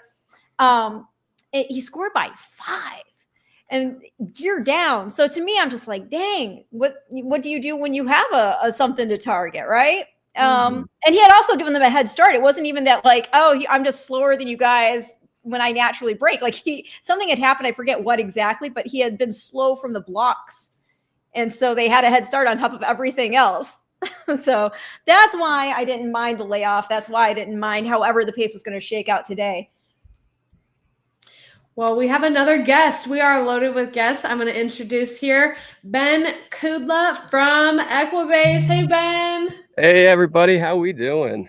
Good. How are you? Ben does the Inside the Track Equibase podcast and hosted the Pegasus show with me and Rachel a couple months ago.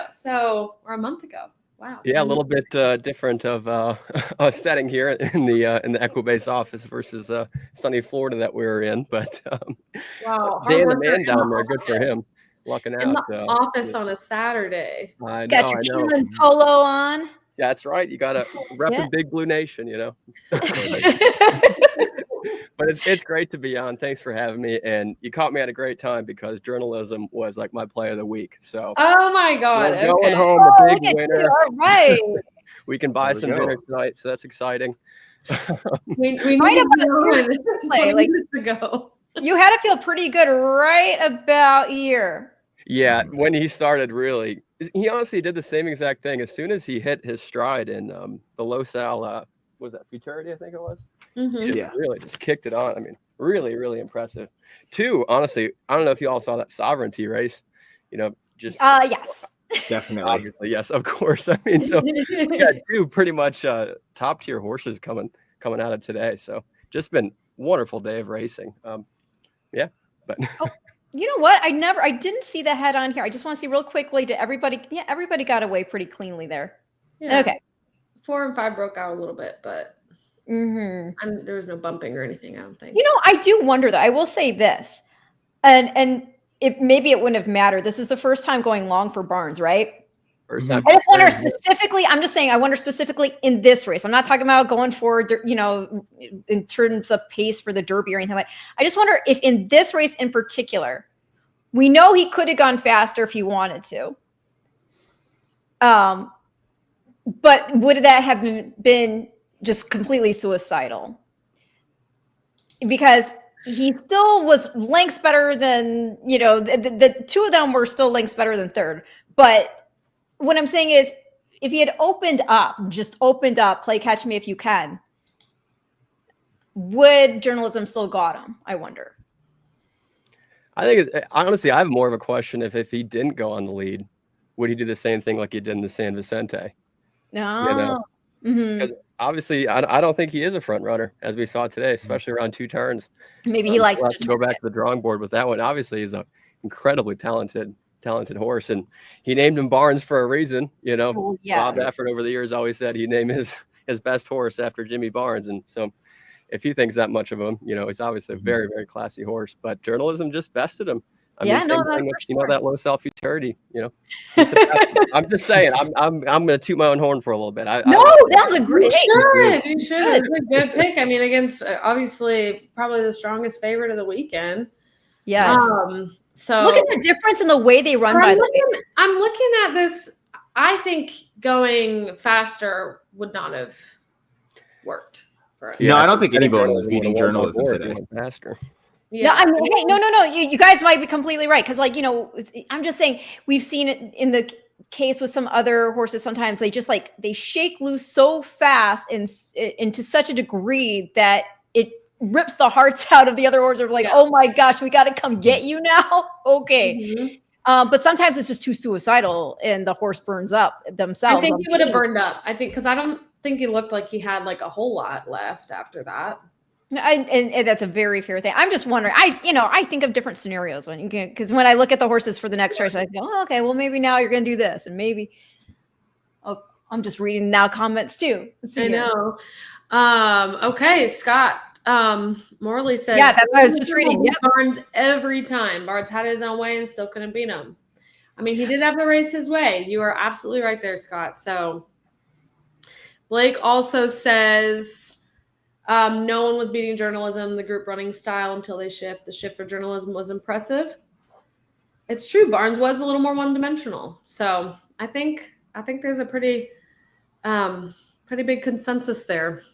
Mm-hmm. Here's an interesting point from that's what we were just seeing on the head-on. When we were watching the head-on, there was a little bit of more of an action like that. Mm-hmm. Journalism is very narrow in front like this, whereas Barnes has got he's got a wider chest. So I would also just like to put out a little statistic for everybody. Okay, so on gives us the data. Podcast that I do, we kind of go statistics heavy. So before this race, in the last 3 years, McCarthy and Erspoli went at 39% with winners last time out together in the last 3 years and 66% in the money, 15 wins from 38 starts. So now they're over 40% win percentage for that stat. Oh my gosh, look at that. Just throwing that out there. That's an impressive win percentage. You got some stats here for the kill row? Oh, I'm loaded for the kill row mile. Oh my goodness, bring it. We got notes. All right. Probably too many.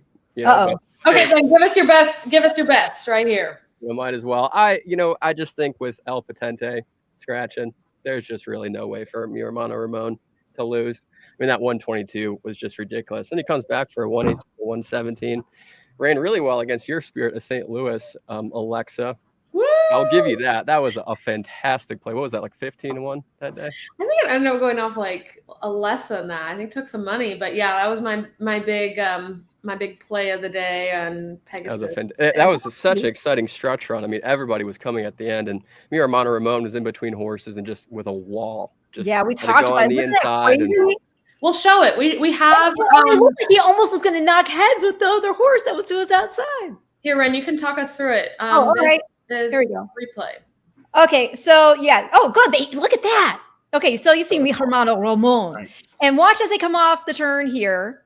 Got the horse in the Spendthrift Silks, and these two are like, oh, almost knock heads, and now he's got nowhere to go. Where am I going to go? I can't get. Tries to push through. Yeah. I can't. Okay. now he's just barely being able to edge up. When a horse has to upset his stride that much in that short of time while trying to accelerate, they're going to flatten. So I thought it was still game of him to stick it out as long as he did in between like that. No, he finished very well. uncomfortable position for a horse to be. And that was your big pick that day, right, Ben? What's that? He was your big pick that day. Formidable man. Remember that? I loved him at like 22-1, and he ended up running last. He's also in here. He is also in I here. believe.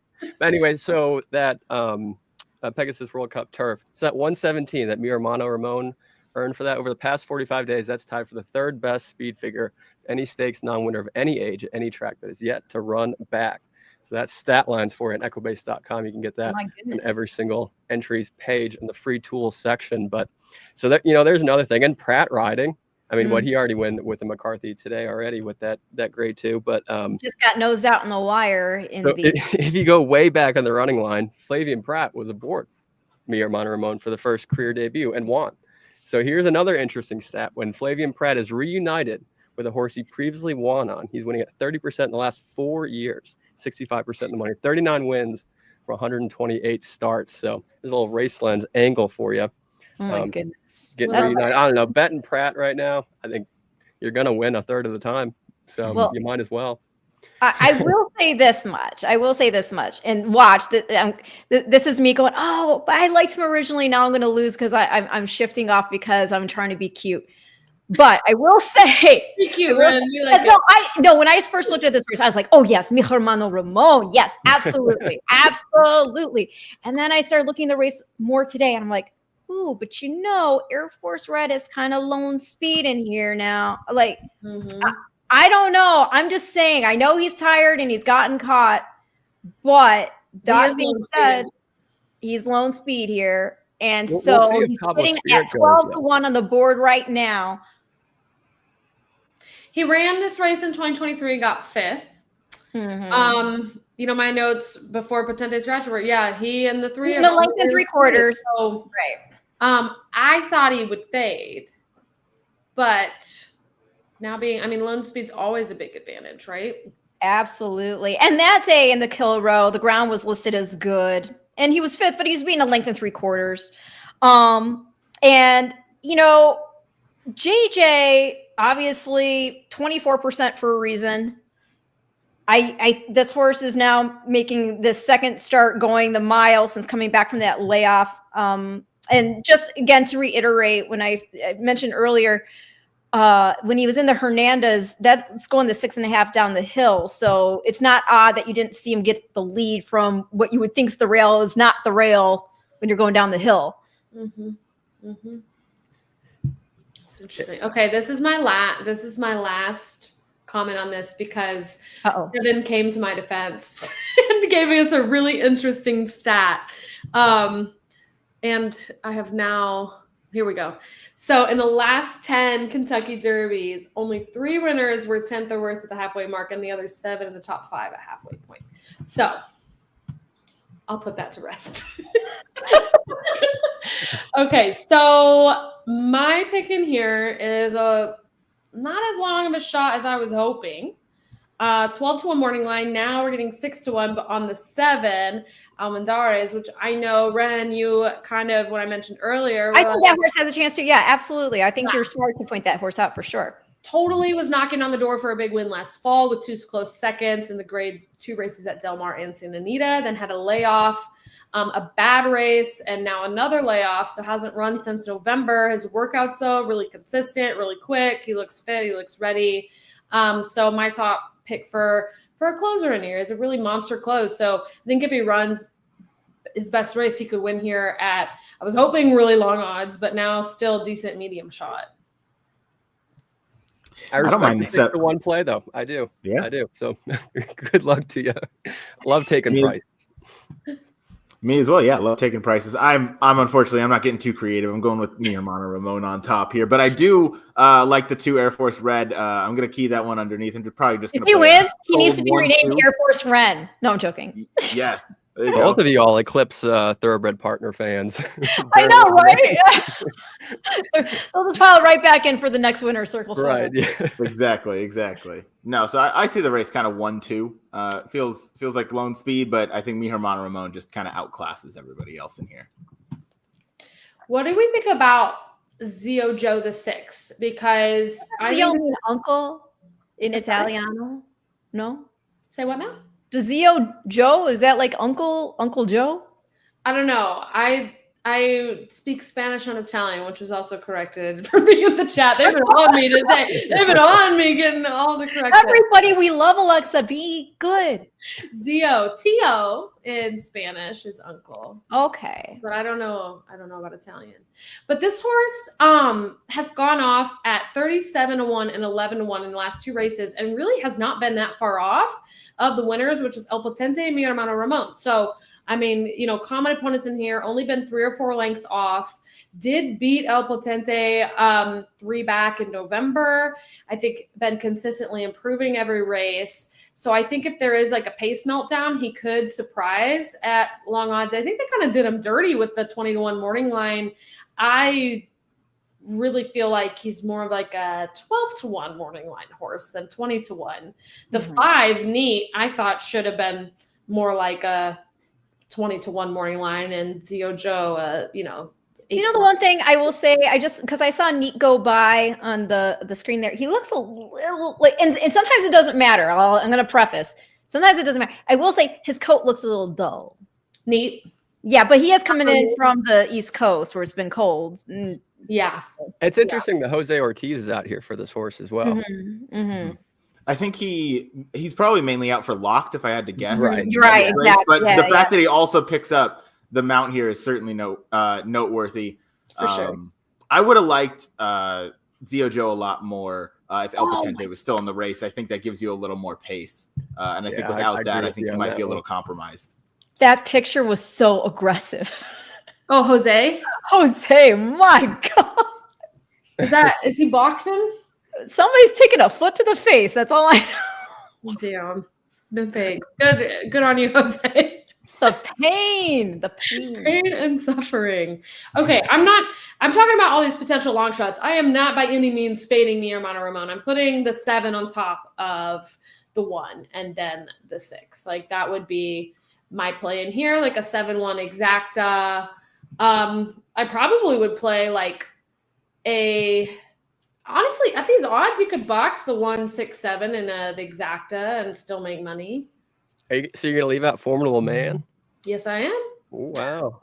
Horses, I feel like that horse is finally coming home. Can't win outside of Southern California circuit. He's finally back. The only Grade 1 winner in here. Oddly enough. So I don't know. We'll see. It's interesting. Okay. It's interesting. I don't hate Formidable Man in here. I feel like the mile might just be too sharp for him. I feel like maybe a 1 1/8 is where he truly gets to kind of, stretch his legs and reach his full potential. He does have 2 wins in a second at the mile distance, though. He does. No, he does. He certainly ran well, but he's a very classy horse, and he's just kind of outclassed. Look at him right now. Oh, my goodness. I mean, he certainly looks like a runner, and it would feel I'd feel pretty dumb if we were to fade McCarthy again after we just did in the last race with an odds-on favorite. Yeah. I mean, the Pegasus World Cup was his first time out of race out of age restricted races. He looks like a longer horse to me, Formidable Man. But I mean, the Ocean Side, where he's got the win at the mile, it's set up pretty nicely for him. It's a pretty hot pace.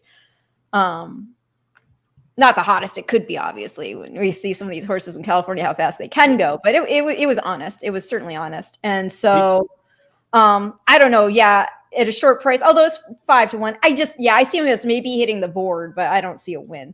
He also loves Del Mar. Del Mar is his track. I know he has a win in a second on Santa Anita, but Del Mar, he is a different animal. That's his. He's the king over there. Yeah, you're dead on right. Absolutely the king. I'm excited to see him come back this summer. Hopefully as all things go well, but I'll definitely be out there and I'll be cheering him home because he's a freak over that Del Mar. I'm just gonna be an idiot. I'm gonna go against the 1. I'm gonna go Air Force Red Wire. Okay. Maybe he fades and stretch, but I mean, he's sitting there at 11-1, and there's nobody in here who's going to warm him up, I don't think. I'm curious if Mike Smith really sends from the outside with Cabo Spirit. I don't think he's quick enough early. I don't think he's quick enough early, because I looked at that too. I did, and I was like, he's had outside posts before. Like, he's not. I don't think he's fast enough. No, I agree. I don't think he is. It would take a big quarter horse effort to get him up there.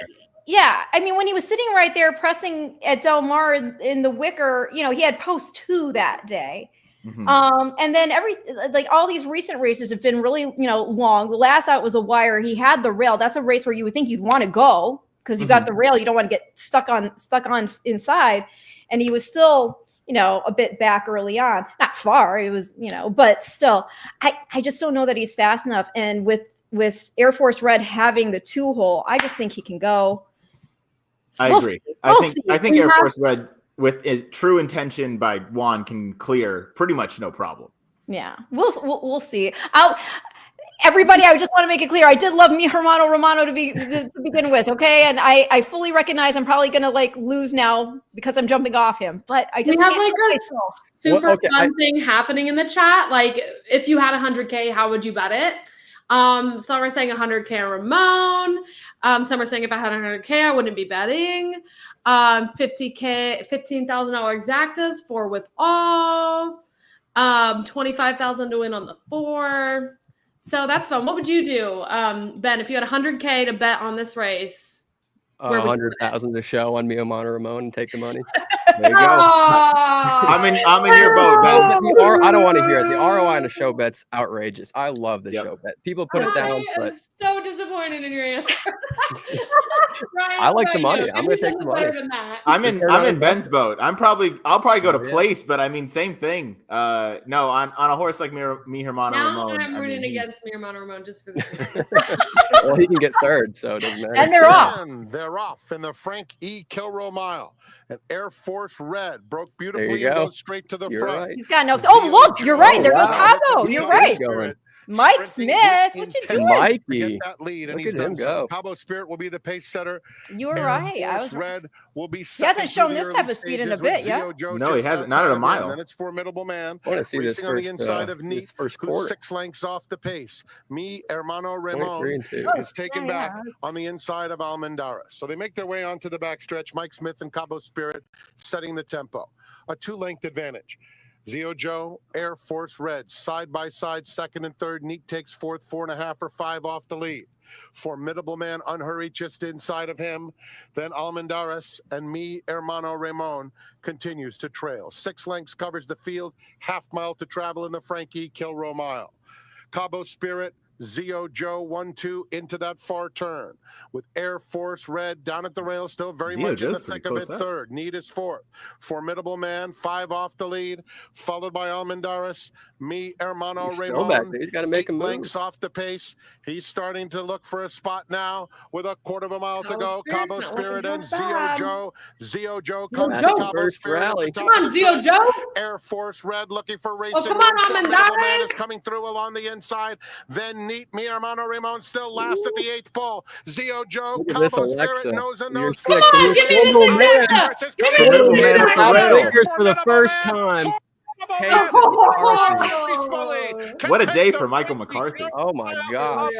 Formidable Man. What a great trainer he is. McCarthy and Reese Bully strike right back. That's fantastic. Boy, did I get this race wrong. Yeah.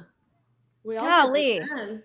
I think I would have lost my 100 grand. I did not. Yeah, this is going to teach you a lesson on show betting, my friend. Yes. The show.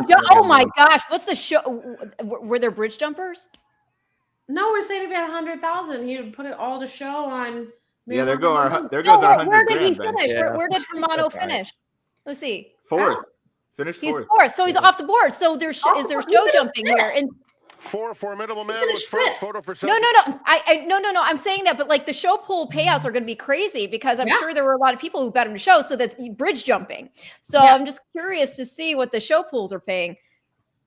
Okay, so for those who don't totally understand pari-mutuel wagering, we'll do like a quick little mini lesson here. So the reason why horse racing is so different from sports betting and why we see these odds like shifting around before the race. So all the money that goes into a bet, like the win pool, right? For all the horses in a win pool gets split up and given to the winners. So if more people are betting on a single horse, it has to be divided to more people, and so you get paid less. Where if less people are betting on it, then it's divided to less people and you get paid more. So that's why you see the odds shifting around ahead of the time in the race, because they're exactly determined by how much money is put on each horse. So for show betting, obviously, you're getting it split between a lot of people, because 3 horses win the show bet every race. And that's why it doesn't usually pay so much. But when you have something like this, where the favorite, like the heavy favorite, is completely out of it, you're going to get majorly overpaid. So that's my best. That's my best bet at a quick parimutuel lesson. Thanks for explaining. I didn't see a whole lot of bridge jumping going on in the show pool, surprisingly. Only about 30K to show on the number 1 there. But yeah, got 5th. Not even 4th, got 5th. Formidable man. He proved aptly named here. And yeah, it's a double up for Umberto Rispoli, Mike McCarthy. So yeah, McCarthy, going into this, he's won 3 of 6 at Santa Anita going in today. Sorry. I don't know what, let me see. I got to find out his, who did he have in today? That's 3 stakes wins for McCarthy today, isn't it? He won the Buena Vista and then Journal. Yeah, 3rd one. Wow. Who does he have? Does he have anyone in the big cap? No, he has 2 entered in the 11th with Pratt and Rispoli on either one. So golly, I keep looking at this to tell myself, is there any way I would have landed on this horse? And there's just I still would have. I still the no blinkers was really the right move. I can't believe he did. That's great point. You just brought up. And he wins at 22% in the past 3 years when switching off the blinkers. Got him to relax. Yep. This trifecta, though. So Cabo Spirit on time form was projected to win the race, and then once we had the scratch, was projected to get second behind me. Where did it have Formidable Man? And time form? Yeah. Let me look. So, not up there. third to last. They had it 1-8. Now I don't feel so bad. Like the computer got it wrong, y'all. Okay, computer was wrong. Everybody was wrong, but Ben was right. The artificial intelligence was not smart either. Okay. Yeah, they didn't get it. But wow, this is going to be a big payer. We have people in the chat saying it's going to be over $2,500 for a try. So, wow. I hope somebody watched. Did anybody in the chat have him? Yeah, and if you did, please tell us. Someone who said they put their $25K to win on him. Oh, really? Oh, okay. Go back and find that so we can congratulate you for your imaginary bet. City of Light, by the way, right? City of Light, yep. Sire of Fierceness. Ooh, wait, $15,000 exacta 4 with all for Bill Dalton. I hope you did that, Bill. I hope you did that for a $15 exacta, maybe not 15,000, but congratulations. Tom Hickey bet Formidable Man. He said it was the trainer angle. Congratulations, Tom. Nice. Dude, look at Bill Dalton over. He's been all over this for me. Oh, wait, are we going to get our? We need to listen to Bill. We got to get Bill on here. Are we getting our signal? There's our guy from Montreal. Like the fedora is on point.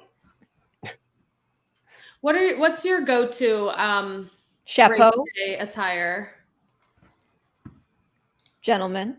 What? Sorry. Do you guys wear the hats? Do you guys do the hats? I'm not a hat guy. My head is too big.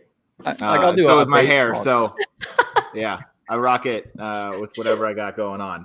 There you go. Hats and me don't agree with each other, so I tend to stay away.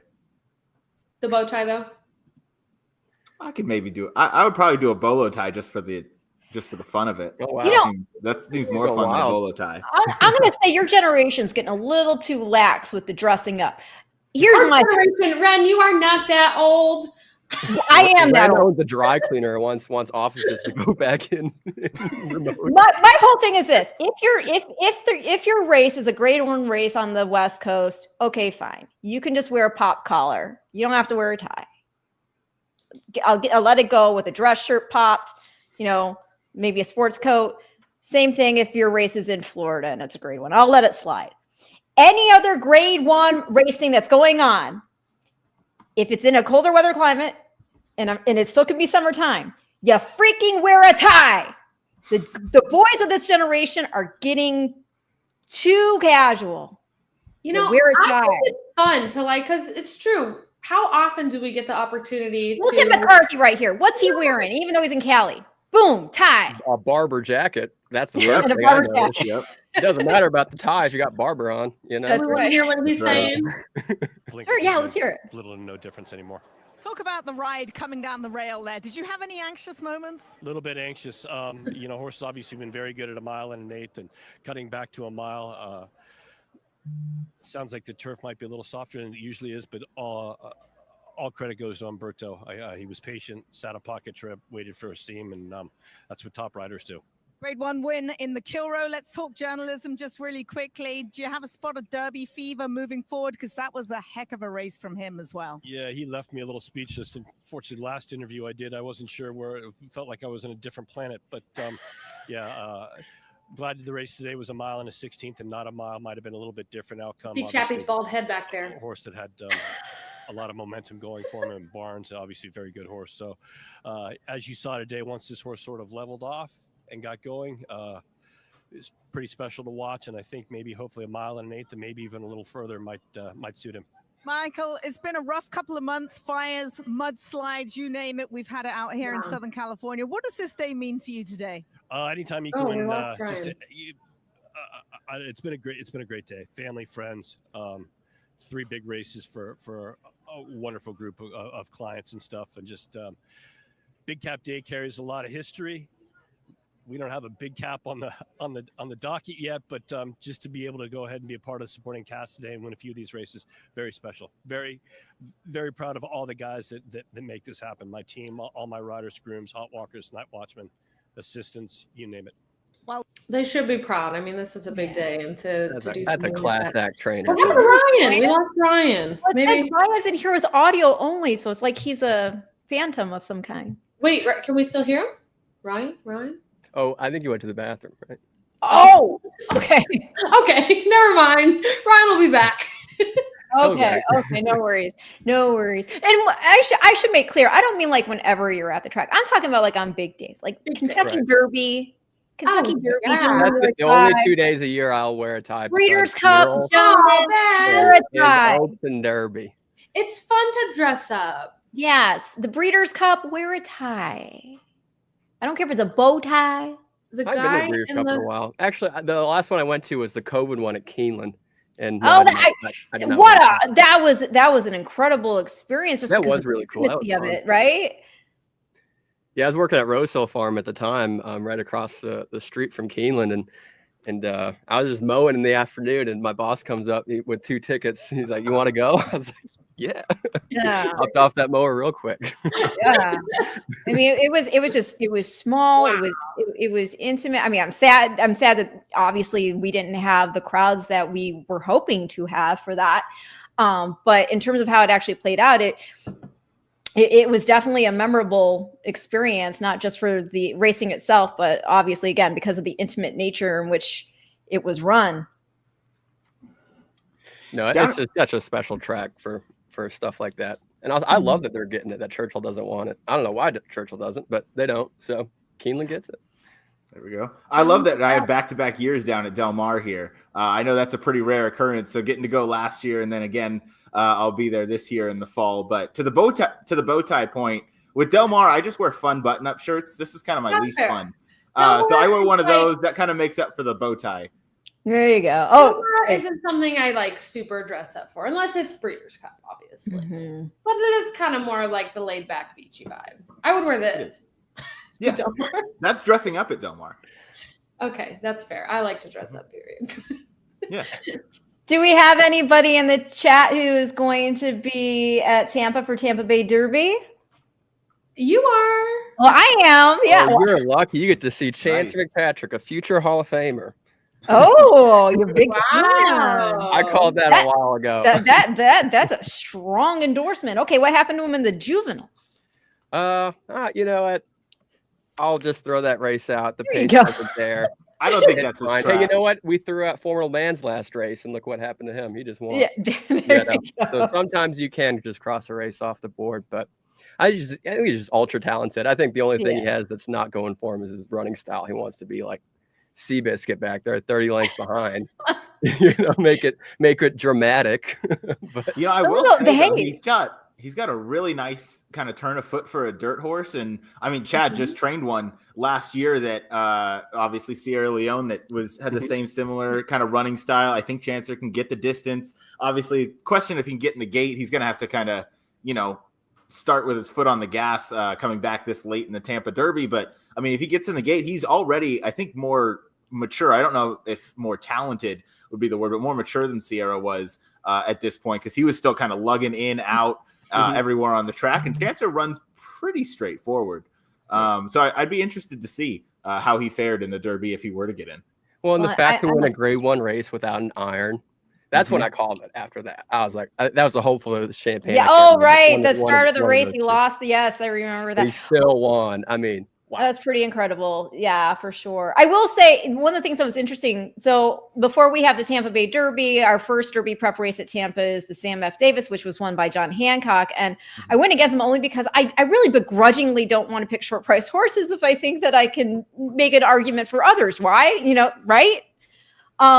But I should have put more stock in the fact that I was told by the foreman, because I saw him schooling in the paddock the day before, and really cool horse, very calm, not the biggest horse in the world, but very, very cool and beautiful.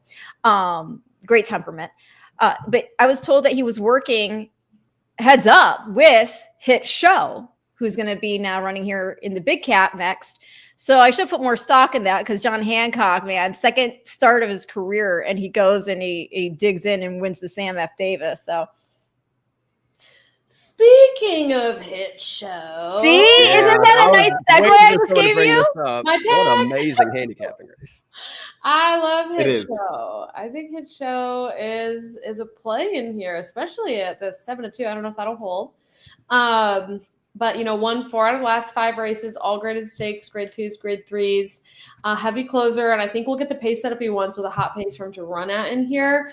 I just think he's just like so in his prime right now. I mean, he's always obviously been on the radar. He's running the Derby, Belmont as a 3-year-old, but I think he really developed into himself as a 4-year-old. And now as a 5-year-old is just like there. So I really think Hit Show's the one to beat. I'm going to be completely transparent with you all right here. I do think this horse, from a handicapping standpoint, has I'm legitimately liking this horse I'm about to mention. Okay. But I will be completely transparent. There's a lot of it also that would be a sentimental win if he pulls it off. So that is kind of also what's dictating my feeling here. So take that for what it's worth when I tell you. I'm going to go Miramati. I'm going to go improving horse. I'm going to go get out on the lead, hopefully rip their hearts out in the start, and wire. And what an amazing, dear friends with Frank Miramati, what an amazing thing that would be for somebody who has loved California racing for as long as he has loved California racing, to not only be the voice of Santa Anita, but to call a Big Cap winner named for him. I just can't get over what that storyline would be. So I'm going Miramati, but I do think Hit Show is a true journalist. But yeah, I mean, that would be really cool. And Hernandez riding for Bob here, winning almost 40% of the time when they team up. And the only thing for me with Miramati is I think the pace is going to lend to a closer. But I think he'll stick around. Like, I don't think this horse is going to be off the board. He's never done worse than second at Santa Anita. Again, much easier races, but I think he'll be the pace center like you. And I just don't know if he's going to. I know JB's got. I know he's got speed. Yeah. The feeling there is maybe first off the layoff he won't break as sharp. Although sometimes those horses, they're so rare to go after they've been on the bench for so long. So there's a lot of different stuff. I just can't help it. I understand, believe me, like the pace dynamics of this could be tough for him to get the advantage with the front. But I can't help myself. Hit shows workout on the screen there. I will say my pick here is a little, I don't know, questionable maybe, but I still believe in Express Train. I think he's got a good effort still left in him. Big cap winner. Okay. Yeah. I think the 1.25 miles I think he's the only horse in this field that truly wants that distance because it is a demanding distance. He's got to win over the distance. He also has a second and a third.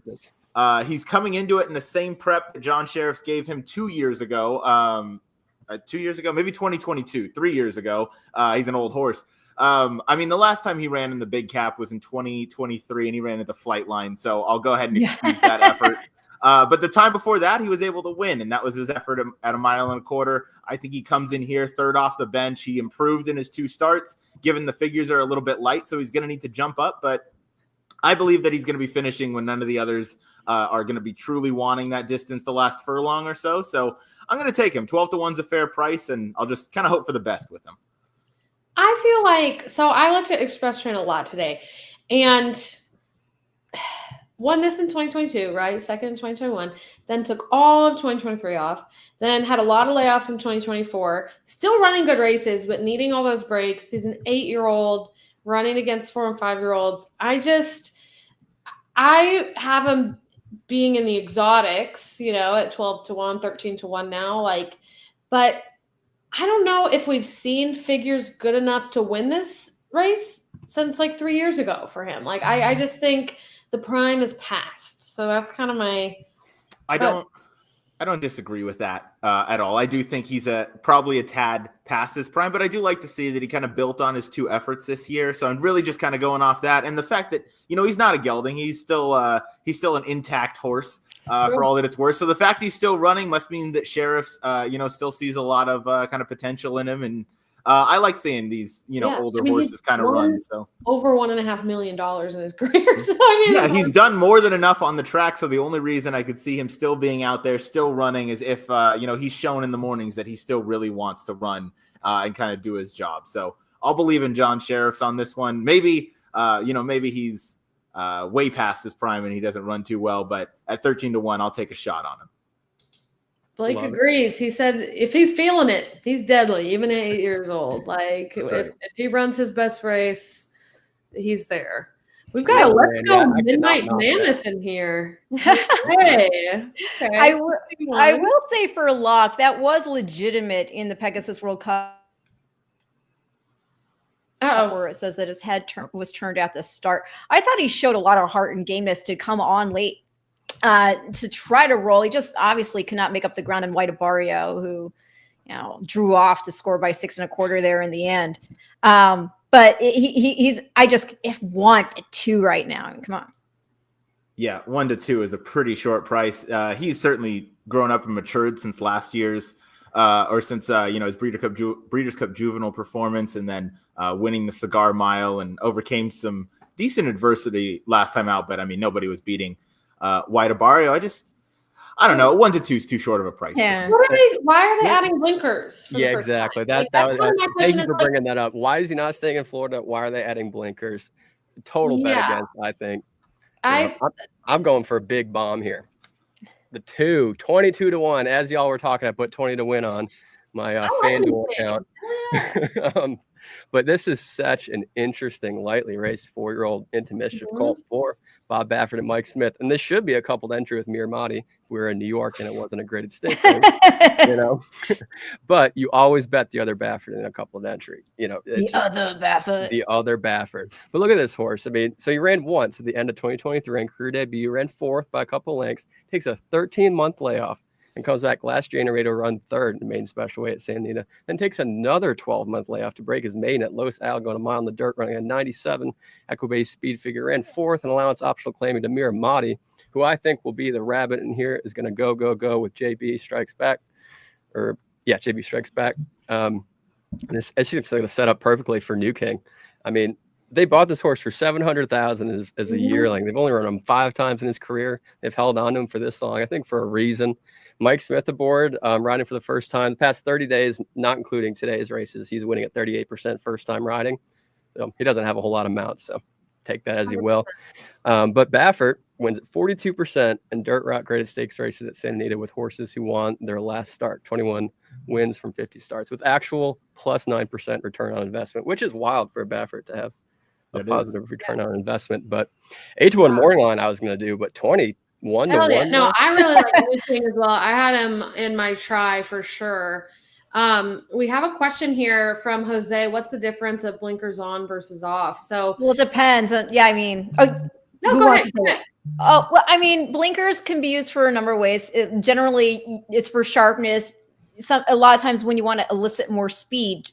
But some horses, and it also depends on the cup. So you can have a regular cup. You can have, in some cases, a full cup on one eye and just a half cup on another. There's different sorts of blinkers, and you're trying to, depending on, there could be different reasons why you want to apply them. Again, sometimes it's just to get the horse to focus better. Sometimes because you're looking for them to be speedier, because if their eyes are closed, horses instinctually want to run into it.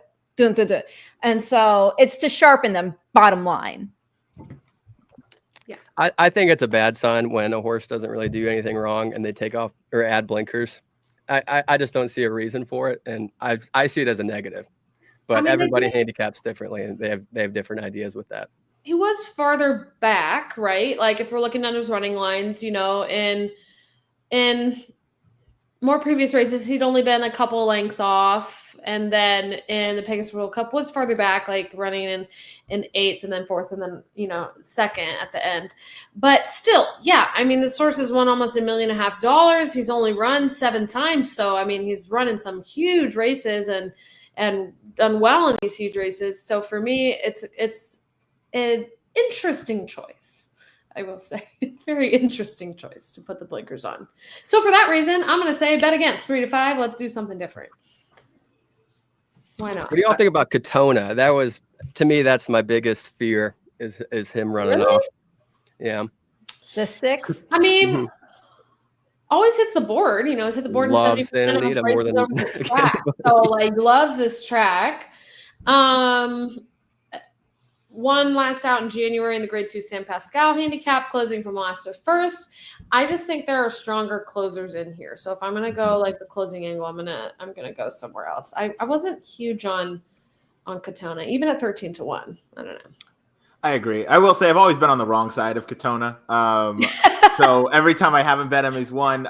Pacific Classic Day at Del Mar, I was down in the paddock walking around. I saw Doug and Shane O'Neill, so I was talking with them, and they obviously liked Katona, so I was like, okay, cool. Like, that makes me feel good. I like that horse going in. And, of course, their other horse, Mixto, ends up winning. Out of a maiden, too, by the way. I know. Was eligible for, a non-winners of 1 other than, which was shocking. You could tell when I saw Doug and Shane kind of walk to the winner's circle. They had no idea that Mixto was going to run the way, like how impressive he did. Obviously, they always thought highly of him. So I've always been on the wrong side of Katona. So maybe that sounds like a song. The wrong side of Katona. The wrong side of Katona. It does a little bit. And if anybody is curious about like shadow rolls, for example, okay, we see the two wearing a shadow roll right here, right?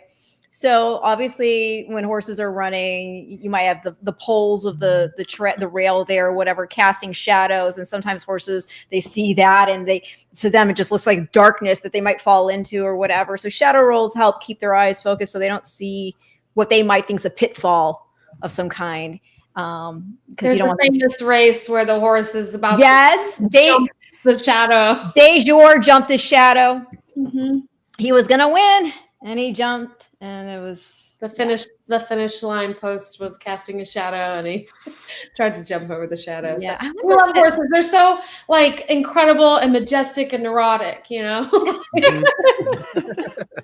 They're all encompassing animals. It was the 1990 Breeders' Cup Sprint, and so then safely kept one. Blake says 1, 2, 3 are the only horses you need in this race. All right, Blake. Oh, okay. I still like my mirror. I still think the Mirror Man could do it here. I do. By the way, he's got a big weight allowance, y'all. 116. Okay, so for viewers who don't know what that is, explain the weight allowance. Well, because there's different, okay, so the way that this is mapped out in the condition, right? You can have a weight allowance. So it says here, he's going to have the weight allowance. I don't have the why he has it here specifically, but if I had to guess, it's because, let me check something just to make sure. So he's only carrying 116, and it's likely due to the fact that he's not a stakes winner. Okay, and he's in against horses who have won stakes. So he's carrying 116. The closest he's come, he was second on debut in a stakes race, and he was well beaten in the Grade 3 Native Diver. He was beaten 3/4 of length in the Del Mar Futurity. So it's the Santa Anita Handicap. So weights are appropriate and weighed out based upon certain things of the horses. It's basically, I don't want to say leveling the playing field, but trying to. Like if you have an apprentice jockey, you'll get to carry right. Right. And in this case, obviously, it's not because it's an apprentice jockey, but yes, you'll see pounds given for apprentice weights. And I actually don't. He said, "What's the heaviest handicap weight on a horse?" Oh, that's changed over the years. Yeah. I mean, they're long gone, I think, are the days of horses here in America anyway, carrying the types of weights they carried back in the day. Like, for example, who was it? I think Forgo. What was the highest weight he carried? Let me see here. To my memory right now, the highest I can remember is like in the fall high weight at Aqueduct, where they're, at 132-ish, somewhere around there. But that's, today's day and age. In this race, Hit Show, the 3, and Locked a 7 are both carrying 124. But New King is 118, Express Train 120. So it's just, a couple of pounds. And I used to know, like, over X amount of furlongs, how much each pound translates to. It's not a whole lot, but it does make a difference, So I'm not a huge weight. Oh, the stream keeps doing this. I'm not a huge, weight handicapper unless there's like a huge allowance for somebody. Otherwise, it's not something I really pay a lot of attention to. Do any of you guys pay a lot of attention to it? I do at Tampa. I think it will make a difference in those level of horses, and also size. I mean, if you've got a smaller horse and that you can get them an apprentice riding. So this, 15 and change horse now has somebody who's just weighing in at like maybe giving them like 112, whereas others are carrying 120. It can definitely make a difference. I think you definitely hit the nail on the head there with if Barnes, for example, had 2 extra pounds, it would not matter at all. But if you're at a claiming 5,000 non-winners of 4 lifetime at Delta Downs on a Tuesday night, probably those 2 pounds will matter. I love that. I'm being honest. I do. I particularly pay attention to it if there's a weight allowance for a horse that likes to be on the lead. There you go. Thank you, Susan. Thank you, Susan. There you go. Rome was 150 pounds. That's so that's when I pay attention to it, is if it's a horse on the lead. So Miramati at 116 is not bad. Just getting out there, something about being just kind of lighter and being on the lead already. Kelso was carrying like 136. Yeah, Blake is saying Man of War carried 138. Yeah. I mean, our horses Horses are approaching the starting gate for the big one. There's Miramati. There he is. They're not carrying the same weights back in that they did, but so when you think about how light those jockeys are, yeah, tiny guys for sure. Until it's so funny. Sometimes you'll hear the weight changes, and they're just like, so and so is this, and I always wonder is there somebody there who's actually writing it down in their program, like, oh, 1 pound over. Someone probably is. Right? There's at least one. Yeah. There's at least one somewhere. Oh, I feel bad. I love hanging out with the jockey colony when I go to Tampa to do the program on site. They're so great, and they give you a lot of insight into their horses that they have riding day of, or there are certain horses that will stick in my mind from a couple of weeks ago. I'll be like, what happened in that race? I thought you were going to do this, and this happened instead. And just everything they have to go through, from maintaining weight to staying limber between races to staying focused to handicapping the races.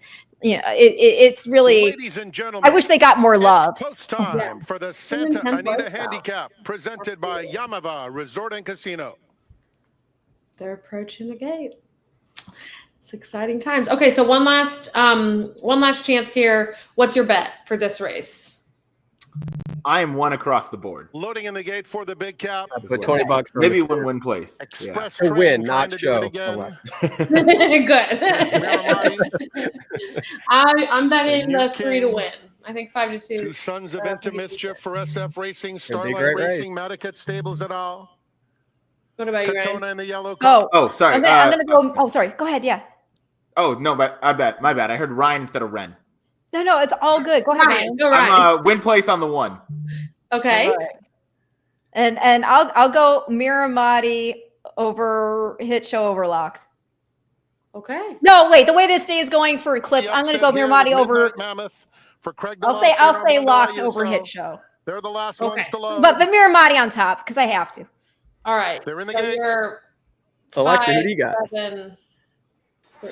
All right. And Good luck, they're everybody. off in the Santa Anita Handicap, presented by Yamava Resort and Casino. There goes Miramati. And Miramati comes out running. So does Midnight Mammoth. No surprise in the opening stages. JB strikes back, comes away in third. Locked is much closer than maybe some expected. He's fourth and 4 lengths off the lead. Down at the rail, Express Train is next. 3 lengths in front of Katona. New King is down at the rail. Hit Show 3 wide and last. 7 lengths covers the field. Juan Hernandez and Miramati to set the tempo.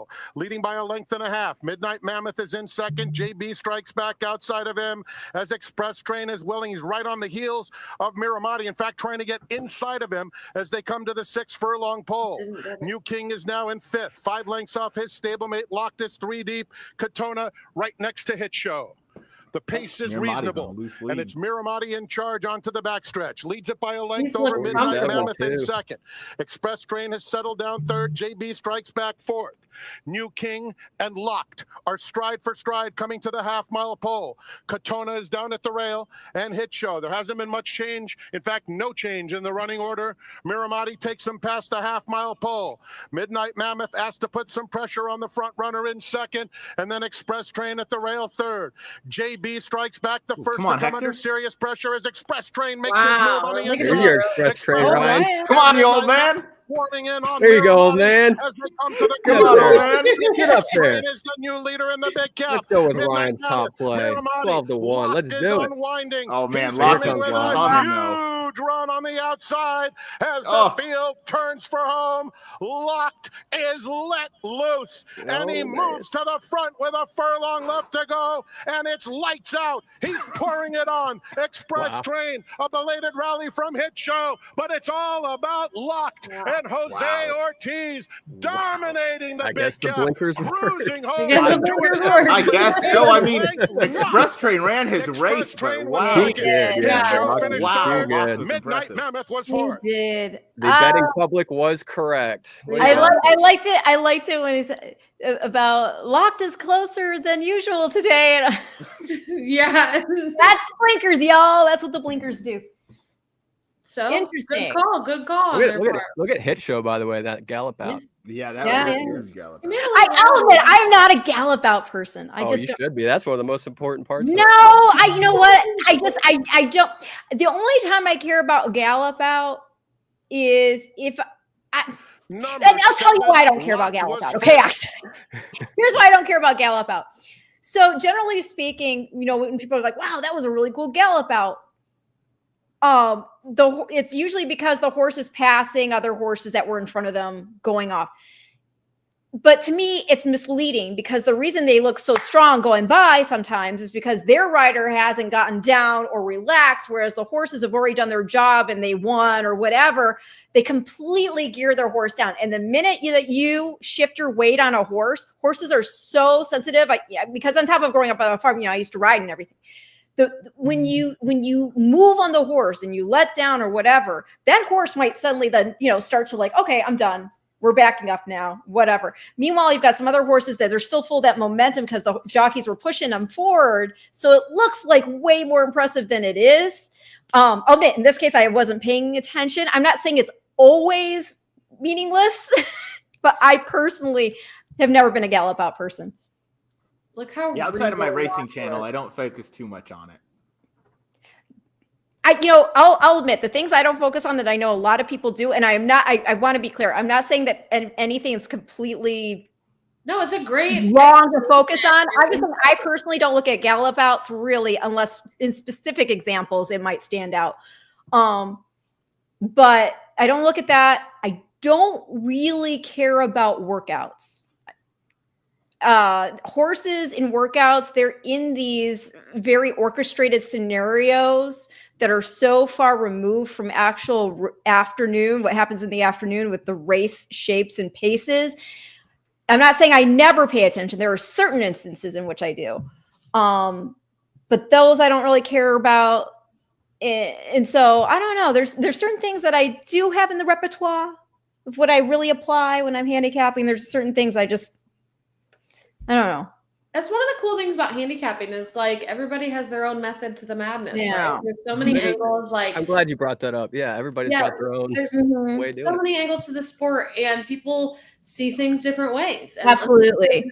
different ways, and everybody, I think, naturally will have a type of race that they probably do better with or understand more. Maybe it's do better with younger horses. If you're like a really big pedigree geek like you, Ren, who can like zero in on that angle and have a better understanding than the most of the betting public on that, or maybe you're good at those low level claimer races, Ben, or so that's part of the fun thing of handicapping. If you're new to it, you want to get involved. Like there's no right way to do it. It's not like we're these like super experts out here who figured it all out. I mean, obviously we pick some winners, but we pick a lot of losers too. And you just kind of like, well, no, we all knew that Locked was the horse to beat here. We all knew that. We just didn't like the price.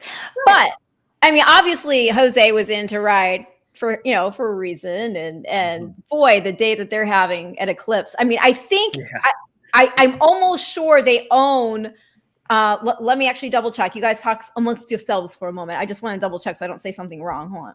If you say something wrong, it's okay. We'll forgive you. No, I can't. The commenters won't. They're really trolling today. So like if I say something wrong, it sticks in my craw. Like I can't let it go. Like I this is, we're just having fun, right? It's a fun podcast. I will think about it in the middle of the night. Oh my God, I can't believe I said this. That was wrong. Okay, well, you got to work on giving yourself some more grace. And then, guys, while she looks that up, we're actually not going to broadcast the last race. We're done after this one. These are the big ones. There is one left on the card. It's not a graded stakes race, but still a good betting race. As Blake has said, he thinks there's going to be bombs in here and have some good prices. So definitely still tune in and bet that last one. But Ben, Ryan, anything else you want to put forth? Ben, go ahead. Just awesome effort by Locked. Really impressive. I mean, today we just seen some just truly fantastic performances, sovereignty and not journalism. There it is. But we've learned a lot today. Ton of great stakes races down at Gulfstream as well. I got to go look at the results while we've been on here. But I know that Queen's MG came back to win the Devoted Dale today, so that's exciting. So she finally won again after I think 5 starts. But this is an amazing day of racing, and thanks for having me on. This has been awesome. It's always fun to have different points of view and perspectives. Come on, and I love all the stat data. And by the way, the thing I was going to say, I was right. Earlier today at Tampa, Valentinian won his debut, owned in partnership with Stone Street with Eclipse Thoroughbreds. And this horse trained by Todd Pletcher by Into Mischief, and then out of Rachel's Valentina, who of course is the grade 1 winning daughter of Rachel Alexandra the Great. And so that was pretty cool to see him win. He won easy too. So Eclipse has just been having a day today. And Todd Pletcher too. Yeah, Todd. Nine frame, that grade 2 Gulfstream. Yes, 9 frame. You see Tom Brady was out there today. Disruptor. He was. Yes. Yeah. Yes, well, he's in partnership. Mike Rapoli and Brady have No Bull. Yeah, that drink. Shoes. Do they have a drink too? Oh, okay. I thought it was a drink. I think it's shoes. No Bull shoes. I think they have a few different things. Yeah, a few of different things. Expression, Ryan, man, you're old. The old boy. Put in You know, huge looking tournament. hindsight's 2020, probably should have played the 7-1, seeing as Locked is an absolute monster and just seems to be another one of those gun runners that's going to get better with age and clearly just keeps 15-1, improving. Or you could have done $20 That was to the place. thing. You would have been killed. Yeah. I think I thought. I mean, anytime you got a horse by gun runner, you got to figure that they're going to be fine going ever far you want them. Yeah. Ben's like, we needed to show bet that horse. It was long enough odds. Okay, I don't always hate a show bet. I'm okay with a show bet if the horse is like at least double digits. Give me double digits at on the least show bet. up to one. Then it's like, okay, I can get behind it. Yeah, it's hard because ultimately, like, you just lose. Like, I mean, I think, what is it? Favorites win 33% of the time. Mm-hmm. So, I mean, if you're ultimately, I just try. I try to pick my spots as best I can when I do like a favorite. I do try to beat them as much as I can, and I often lose because of it. But it's not because. It's not because I don't think that they have a chance or they're legitimate. It's just, if you can see what I can see and that they're the favorite, then you don't need me to give you reason to like them more, right? I mean, you either like them or you don't. I'm just trying to say, okay, well, here are the options where we could maybe get a better price. And sometimes it works out and sometimes it does not. Thankfully, I did not goose egg in our show today, so sorry. No, we didn't. We don't want everybody. Don't say I did nothing for you. We had a great show, and we had like a super active chat. We loved all the comments this time. I see people asking, "When's the next show?" When's the next show? So, as you can see here on the banner, visit americasbestracing.net. You can follow. Oh yeah, where everybody on X, on I want to say Twitter, but that is X, on Instagram. I'm Alexa Zepp. I'm on both of those. Ren Carothers. Ben Kudla, I don't know. You're on all of that, right, Ben? Yeah, but go ahead, do me a favor, follow Equibase instead. Oh, okay. All right. Okay, next thing where everybody can be caught. So what are your next show is what? This has been fun, but we don't have a next ABR show scheduled as far as I know. Yeah, but we have a big show actually at in Vegas for 3 days. Oh, well, I'm not part of that show, so yes, I'll be hosting it. Well, good for you. National Horse Players Championship. It's There you super go. fun. It's something I've competed in many years. I'm not competing in it this year as of now. I'm still going to try. You have to win your way in, but it's Come on, Alexa. I know I've been so busy this year. I haven't had much time to try to win in, but it's it's in 2 weeks. So it's the March 14th, 15th, and 16th. And they give away like over $4 million in prizes. Top prize is $800,000. It's a big conference center of like 500-600 plus horse players. All the races going on in the whole country at one time. It's kind of like, a poker world championship or something. So, but cooler. But horses. So it's super fun. It's really entertaining. You got a lot of fun personalities in the room, and we'll be capturing all of it with America's Best Racing. So you can tune in on that. Just follow all the social channels to keep track of when we're broadcasting that. And then Ryan, you've got your next podcast on tomorrow? Wednesday and Thursday. So Wednesday and Thursday will be the next one. So Wednesday will be Get Bucked with myself and my co-host Jackson Muniz. And then Thursday will be our New York-based show called Big Hoof Energy with myself, Jackson, and then our our Naira Bets co-host Kaylee Shapiro, who is also great. So that'll be where to catch me over. Where are you on, Ben? Every week on Thursdays, we do the Inside Track podcast. That'll be on Equibase.com and Equibase YouTube channel. Those are weekly. And then I'll be on the NHC one as well with ABR. I kind of got to man the booth for Race Lens there, but I will be popping in and off, in and out for NHC as well.